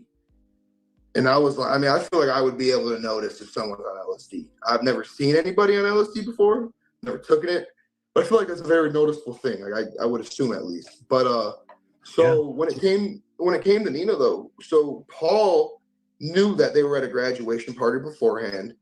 We knew that Davion would drink a lot. Dom and Kenzie weren't much of drinkers, but Paul still at the end of the day was kind of freaked out because he's like, well, say they do have alcohol in their system, say they do have something in their system, and I'm the owner of the house, my parents own this house, I could be held liable for letting them leave if I knew that they were consciously drunk or consciously high or something. And so he ended up going in first and talking with his parents. And within that interview, they tell him that there's a gun involved, that they have information that there's a gun involved, and that they told his parents to go back in their garden, to go back in their mulch beds and see if there's been any loose dirt moved to where there was a gun buried in the yard, asking if there's any bullet holes in the yard, talking about where does Dom get his supply of mushrooms from. And Paul the cop said this to Paul. This is after the accident. Yeah, this is like the very first interview conducted that we knew of. I also think we should start calling it the crash. Like I see a lot of people in chats and stuff like that call it the accident. It's like, no. This wasn't an accident. After the accident. And so he gets out the interview. And at this point in time, Rosie had her interview scheduled after that. And me and Nina had ours scheduled after that. I don't know if mine was first or hers was first. Rosie says mine was first. I thought hers was first. I thought I was last. But Paul gets out of his interview and we're like, well, how is it? Like, what's going on? Are they saying that they were drunk? Are they saying something like, what's going on? And he goes, it's bad. He goes, all they're telling me is that there's a gun involved. They're telling my parents to go look for a gun and that they have some credible information that there's a gun involved. And they're asking me about where does Dom get his drugs from. And like, who told him that? Who told him that? That was the police. That was in the interview. No, I know the police, but who told the police that? Why did the police come to that conclusion? At the time, we didn't know. Now, after all this has been said and done and like the case files out there, it was because there's ammunition found under the seat. So that was, I mean, that's at least the only. So why would it be? Where they say? Why they say it was buried though? Where they get that information though? Just like, why would he bury a gun? I know. I don't know. I don't know. I don't know how you can see ammunition. And here's just another example. And when you add it up over 4 hours, it's like now he's trying to paint it as though there was some sort of evidence that somebody in the car had a gun, like probably illegally. But he doesn't have anything to kind of back up. Like, well, that's what I heard them ask about. And I guess there was like bullets under the car seats. Like, I haven't heard any of this. So it's like, why is he even putting this out there? In the car and automatically assume that there's a gun involved. But I heard that in the interview. We hear all this information. Okay, so Jay Brill, who's also on the panel, basically said that he confirms that he did hear some sort of talk about a gun in the interview. We go and we talk to close legal guidance and legal counsel and family members that are in legal positions that work for police and all that. And they all tell us that this investigation is something much deeper than what you guys know of. So don't talk to them. So we ended up not talking to them. We ended up not talking to the police initially. And so then I go to college, right? And wow. And he says initially, because he did end up having some interview, but Rosie never did. While I'm in college, I'm getting harassed by the police. The Marietta police come to my dorm on 3 separate occasions saying that I'm being intimidated and threatened not to speak with police. And every single one of those times, I simply told them, I'm like, nobody's intimidating me. I don't have any information that's useful. I simply don't want to talk. Why? And why didn't you want to talk though? Because I didn't want to go in there I didn't feel as if at that moment in time they were investigating the crash, that they were kind of drug hunting, trying to find out who was who. Was there a lot of? Did you see a lot of drug activity though? Because let's keep. So it has nothing to do with the fact that your girlfriend, who you're still with, never talked to police herself and is in text messages with Mackenzie talking about shrooms and stuff like that. That has nothing to do with you not wanting to talk to the police. And if the police were coming at him saying, you've been threatened not to speak with us, could they have meant maybe by Rosie? Like, were there certain things, like was he in fear that she would break up with him if he spoke with police? Like, the threats could mean a lot of different things. And an intimidation not to work with police can mean a lot of different things. I mean, that's who Dom was. That was who Dom was. So Dom sold a lot of shit. Yeah. And he packed pistols too and all that? Yeah, all that. All sorts of stuff, man. All sorts of it. Now, you being a straight, you seem like a very straight and narrow dude. You never told Dom, like, listen, man. Because you did say, like, Dom had a sharp mind. You're saying all these great things. Did you ever say, hey, listen, bro, you got to fuck around and get locked up over here? Did you ever say that to him, or did you ever think that? It was never my place to be, I guess. I guess there was more prominent people in his life that I knew of that were fully aware of what he was doing. And I felt that was their place to handle that, and it wasn't really my place, Like, especially being, like, a close and newer friend. Like, it's not like I'm his, grade school best friend, and I can sit there and have that. But did you ever tell Davion, no? Like, listen, you're hanging out with this guy. This dude's out here, Davion knew. Well, that's my point. Davion knew. Did you think now Davion was playing football? He basically just hooked up with Dom too, right? The only two reasons why, so I'll tell you the only two reasons why Davion chose Dominic to live with while his parents went on vacation, because his parents didn't trust him being at the house alone. They thought he was going to throw a party, do whatever. So I felt like he didn't reach out to me to ask to come live with me again. I don't know if he felt like he overstayed his welcome. I don't know what was going through his head. That's the best interpretation I can make of it. But he ended up hitting up Dom. And from what I know, Davion's parents paid Dominic. That was one of the only times they ever met Dom and Kenzie, and that Davion's sister ever met Dom and Kenzie, is when they went and picked Davion up. And I'm almost certain Davion's dad paid Dominic like $200-300 or something like that to take care of him, or for the rent. Just to move in with him and like buy him food or whatever. For I don't know why his parents would do it. Why couldn't Davion stay with his parents? They just didn't trust him. They didn't trust him having the house to himself. He was a little bit of a party guy, He liked partying. He was out of. And still, there's like the subliminal like digs at Davion and Dom. All of us, he was the biggest social butterfly. But they didn't know Dom though. The parents. Mm-mm. Like, this is not someone he grew up with, so they just basically met Dom too. Yeah. And they didn't know Mackenzie, either, right? Nope. And I know like the whole stories of his sister, Davion's sister, saying that like she only met her once and it was a no-go and she was this mean girl. I don't really think that's true, because I know that Divine has only ever been to one party, and it was the same party. Okay, so things that Paul have said aren't true, things that Christine, Dom's sister, said are untrue, and now Davion's sister, Divine, has said things that weren't true as well. Oh, and Netflix and Hulu. But Mackenzie and everything that he has spoke about thus far hasn't done like anything that he's like criticized or really like revealed about her that's like, wow, that's pretty damning or that's interesting. Like, he's just praised her and the Shirilla parents.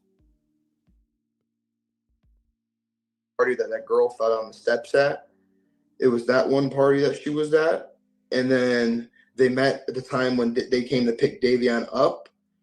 And I think at that time, because we have DMs on July 14th, so 17 days before the accident, Divine's DM and Mackenzie like, hey, girly, like, you're so pretty. I know that you model and my parents don't really know anything about it. Can you give me like links and advice to start a modeling career? And Kenzie was straightforward with her. She's like, girl, like you'd be perfect for modeling. And This is Davio. This is Davio. Now here he is like revealing things about Divine, you know, just like almost like throwing her under the bus as if statements she's made about Mackenzie like aren't true or add up. Your sister. Yeah, this is Davion's sister to Mackenzie. And the screenshots are out there. And it's like, she's like, oh, girl, you'd be perfect. You have the perfect body for modeling. Just find photographers that are working on building their portfolio. And they'll do it for free so you guys can build your portfolio together. And then that was the end of that conversation. And then in the documentary, she goes on and she says that Mackenzie texted her after the accident, but she never replied because she felt like it was a bad apology. But in the DMs, Mackenzie does text her, and then just either under, like 1 day under or 1 day over a month, Divine responds back, and they have like a little short, wholesome conversation about everything. So like I was just caught off guard when like you're saying that in the documentary, Divine said that she didn't talk to Kenzie, but she actually did. Yeah. And like to me, I just don't know why we're lying. I don't know why, you know, certain stuff like that has to be lied about.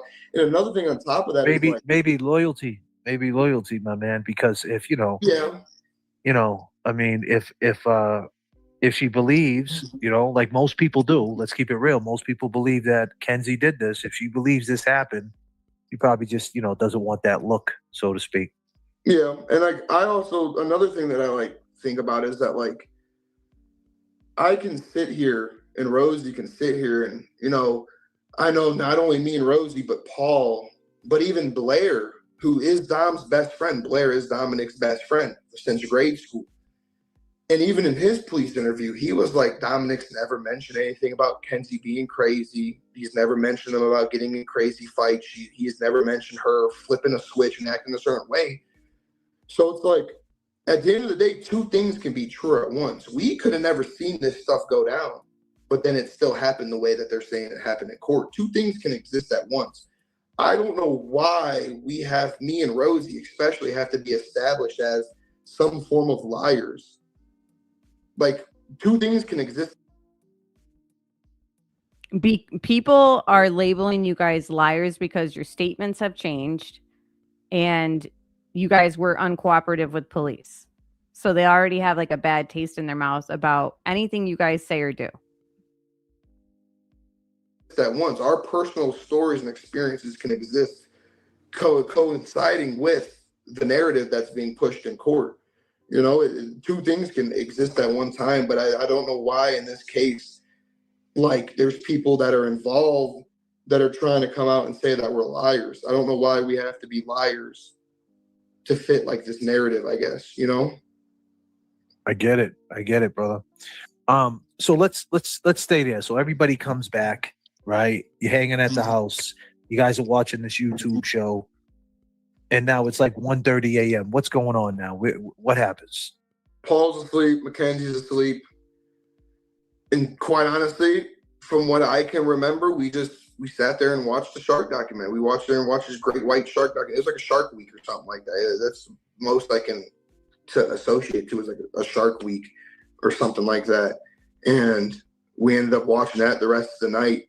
The girls, and what I mean by the girls is Rosie and Nina, were in the back room watching High School Musical because I could hear it all night, and also I poked my head around.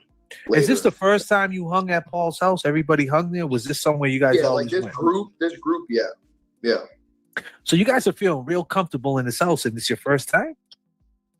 I mean, his parents weren't home. We weren't really, like, it's not like we're like obnoxious people and like we're very damaging of things. You know, we're very respectful of people's homes. Like, we're not going to make a mess, you know, like, I would say that. So he's upstairs. Dom and Kenzie, where are they? They on the couch with you still? You said they was in the back watching something else. No, they were on the couch with us at that point in time. At that point in time, yeah, they did all ultimately going back. We all went back there. Like I said, me and Davion ended up hitting the bong. Then once me and Davion came back in, that's when me, Dave, and Dom went back up to the front room. And then around 1:30 is when Mackenzie came up to go to sleep on the couch. So when did everybody go to sleep? Like, and then why did everybody get up to leave? What happened then? And what time was Paul's parents coming home? Were they coming home that day? Is that the reason why people were coming? I don't think so. I don't know if they were coming home. I know they came home early because this stuff happened. So I don't think they were coming home that day. But nah. So me, Dave, and Dom didn't sleep at all. We didn't shut one eye the whole night. So the owners of the house that they were all at, he just said, but they did come home early because of everything going on, but I don't think it was that day. So they heard about the crash and that everybody was at their house prior and they cut their vacation or time away short and came back for it. Like, why? If nothing was significant that took place at their own house, it seems like they were, I don't know. Could it be possible that they thought they were going to be questioned or something like that? Like, I don't know. I think personally something took place at that house that maybe they were worried about not being home to speak with police about or something like that. I don't think Rosie did, but I know Nina. I think Nina did, but Rosie didn't. When they were in the back room watching High School Musical, from what I know now, Rosie didn't sleep, but Nina was. And we sat there all the way up to like 5:15, 5:10. That's when I got up. What was the conversation like with you, Dom, and Davion? What were you guys talking about? It just makes no sense that it was too late when they got there around 11:30ish to trip on shrooms, but then you guys still stayed up and Rosie didn't even sleep until 5 something in the morning. Really nothing. Like it was more of like tired vibes at that point. Like we were kind of tired, but none of us were sleeping. We were just watching TV. Nobody was rapping? Nope. Nah, it wasn't. It was a lot more of like a tired vibe. Like it was a lot more of like, all right, like the night's coming to an end. And now you said that Mackenzie was on his lap, sleeping on his lap. Yeah, her head was on his lap the whole time. Yeah. And then what happened? So now it's 5:15. He just turns around and says, "I'm out." So I get up. As soon as I get up, that's when I hear Dom kind of. And see how he said it was sort of like tired vibes at that moment. It's like, or were you guys no longer tripping anymore? And so now everybody's like, okay, we're going to go home and rest or whatever. Just interesting timing to be like, okay, we're going to leave. Shoving her, hey, you ready to go? It's getting early. And I peek my head around the corner. I look at Nina and Rosie. And who says that? You ready to go? It's getting early. Yeah, see if they're up, if there's any commotion, like if I can see their heads sitting on the couch. Seemed like as if they're both laying down. High School Musical was playing. And I peeked back. And once I turned my head back, Dave, Dom, and Kenzie were all up, standing up. Kenzie was grabbing her purses. Dom was packing up his orange and black book bag that he had. And I ended up walking back to the couch and sitting down. As I was sitting down, that's when Dom came up to me, dabbed me up, said peace. Then Davion came up to me. We talked a little bit briefly about I ended up getting up after Dom. After I dabbed up Dom, I ended up getting up. And Rosie came from around the corner. I guess she had used the bathroom. She got the bathroom, came around the corner. That's when Dom, Kenzie, and Davion were kind of at the door. And Kenzie and Rosie gave each other a hug. They were saying bye. That's when I walked up to Davion, gave him like one of those half hugs, you know. That's when he said, "I love you." And then they were like talking about the plans that they had the next day. I can't remember what they had planned the next day, but I know Rosie had planned. He can't remember the plans they all had the next day, though. With Kenzie and Dom. But then I had plans with Davion to go back home the next morning and paint the underside of my truck with like this rust encapsulator. We're supposed to cover up all the rust on the other side of my truck. And so I brought that up to him. I was like, don't forget, we're going to do this tomorrow. Because I knew at the time that this was going to be a multiple day project, and it ultimately did end up taking multiple days. So I told him, I was like, I want to get started on this as early as we can. And he was like, well, I can just come over and we can take a nap, sleep for a little bit, or not even go to sleep if you just want to start it now. And I was like, I was like, fine, that's fine, whatever. And so then, damn, what if you would have said, yeah, start it then? let's go to Dunks, grab some fucking jeez. Yeah. And so then they are turning to go out the door, and that's when Dave was like, you know what? I'm gonna go home and shower, and I'm gonna sleep till about like noon. So he was like, gonna okay. run. He was gonna roll with you. Yeah, he was first split couple seconds. He was gonna roll with me, I'd say, because all this was like happening within minutes. You know, it wasn't like it was. You know, we said one thing and we're just sitting there, and then we said no. It was like all happening simultaneously back to back and stuff. So he ended up walking out. We watched them walk out to the car. And at Paul's house, it's not a cul-de-sac. It's a dead end with like one of those metal bars at the end of the road. So they ended up having to pull in driveway back out, and they drove off. So then me and Rosie went back after that into the back room, kind of debated on if we want to stay there or not. And we looked at each other. It's already 5-something in the morning. Might as well just go home and sleep in our own beds. And so we ended up packing our stuff up and going. We left about, I'd say, 10, 15 minutes after them. So at this point, they were already crashed. So there's rumors that they could have driven by the crash site and seen what had taken place. And when we left, they went all the way down Whitney to Pearl, right? We went down Whitney, but then we turned left on Webster. We turned left on Webster, came out to Royalton Road, and then took Royalton, took a left there, and took West 130th down to where I live, because that was the side of Strongsville that I lived on. So me and Rosie drove separately too, because when we got back from the Outer Banks, I went back to my house, put all like my suitcase and my luggage and stuff at home, and she went back to her house to do the same. And then we both met at Paul's. That's why I had my truck. So she was following me the whole way back home to my house. And so while we were on this vacation in the Outer Banks, my sister ended up getting COVID, and my sister was really spending a lot more time with my mom. And so my mom ultimately ended up getting COVID. And so when we got back to my house that morning, it was up in the air. Like Rose was like, I don't know if I really want to run the risk of getting COVID. Maybe I should just go home. It's already daytime. It's 10 minutes away. Let me just go home. So she ends up leaving my house. So she follows him all the way back to his house. Mind you, they're making it clear that they took a different route than what Mackenzie took. And she gets to his house, and then because of this COVID situation, she decides to leave and go to her house. This is all at like 5:30-ish in the morning after being up all night. Kind of odd. Let's just listen to a few more minutes of his recount of that, the crash and the time period in his timeline. And then, like I said, this is over 4 hours. You should check it out on JFK Show's channel, and it's linked in the description box, and it's pinned in chat. House. But instead of taking the way we came originally, she ended up going down Pearl Road. Because like I say, there's two main roads in Strongsville. There's Pearl Road and there's West 130th. And those are literally the only two roads other than the highway that connect south to north side of Strongsville. So we took West 130th on the way there. On her way back, she took Pearl and drove past Progress, which is, if you're on Pearl and you drive past Progress and you look down Progress, you can't see the end of the road. And I know there's a lot of videos out there on TikTok where they're redoing the route and stuff. You can clearly see that you can't see the end of the road.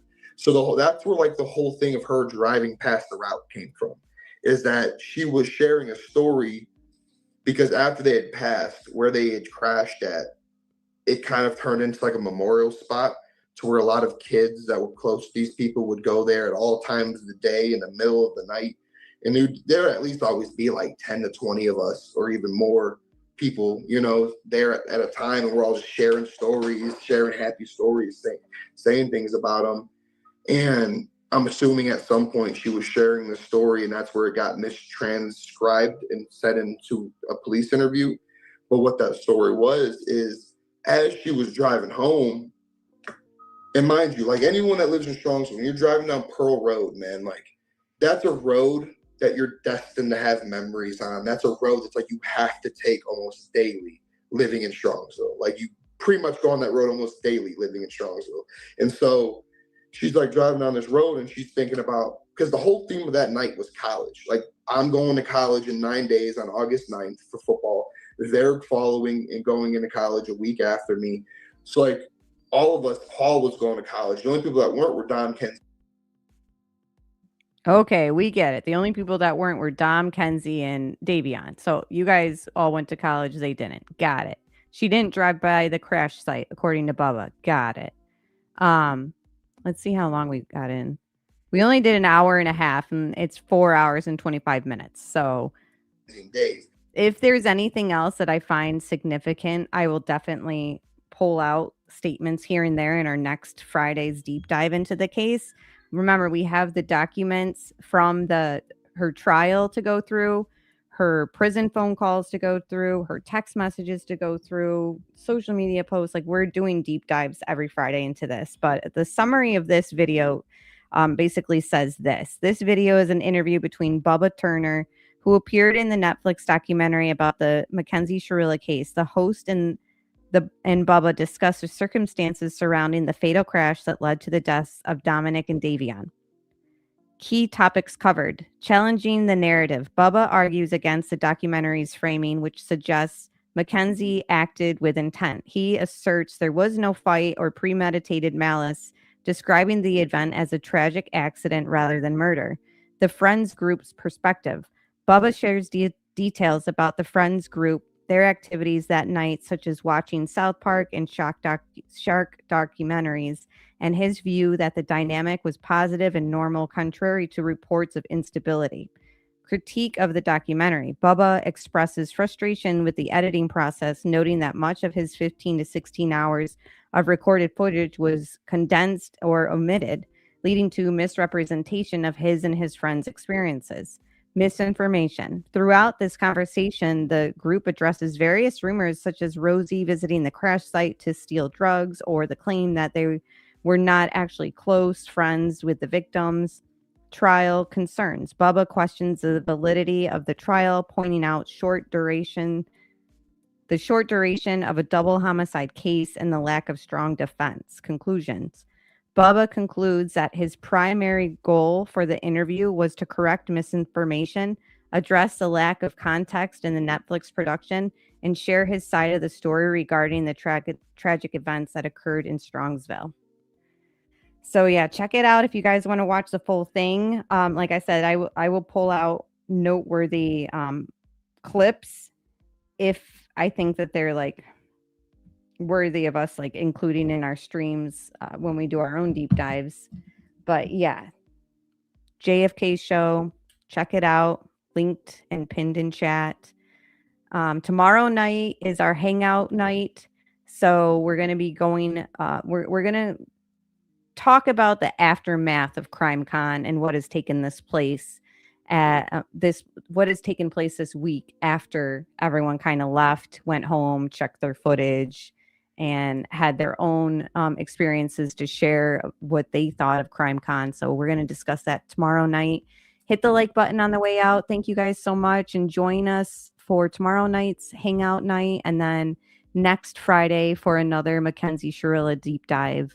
And I will talk to you guys later. Thank you guys so much for being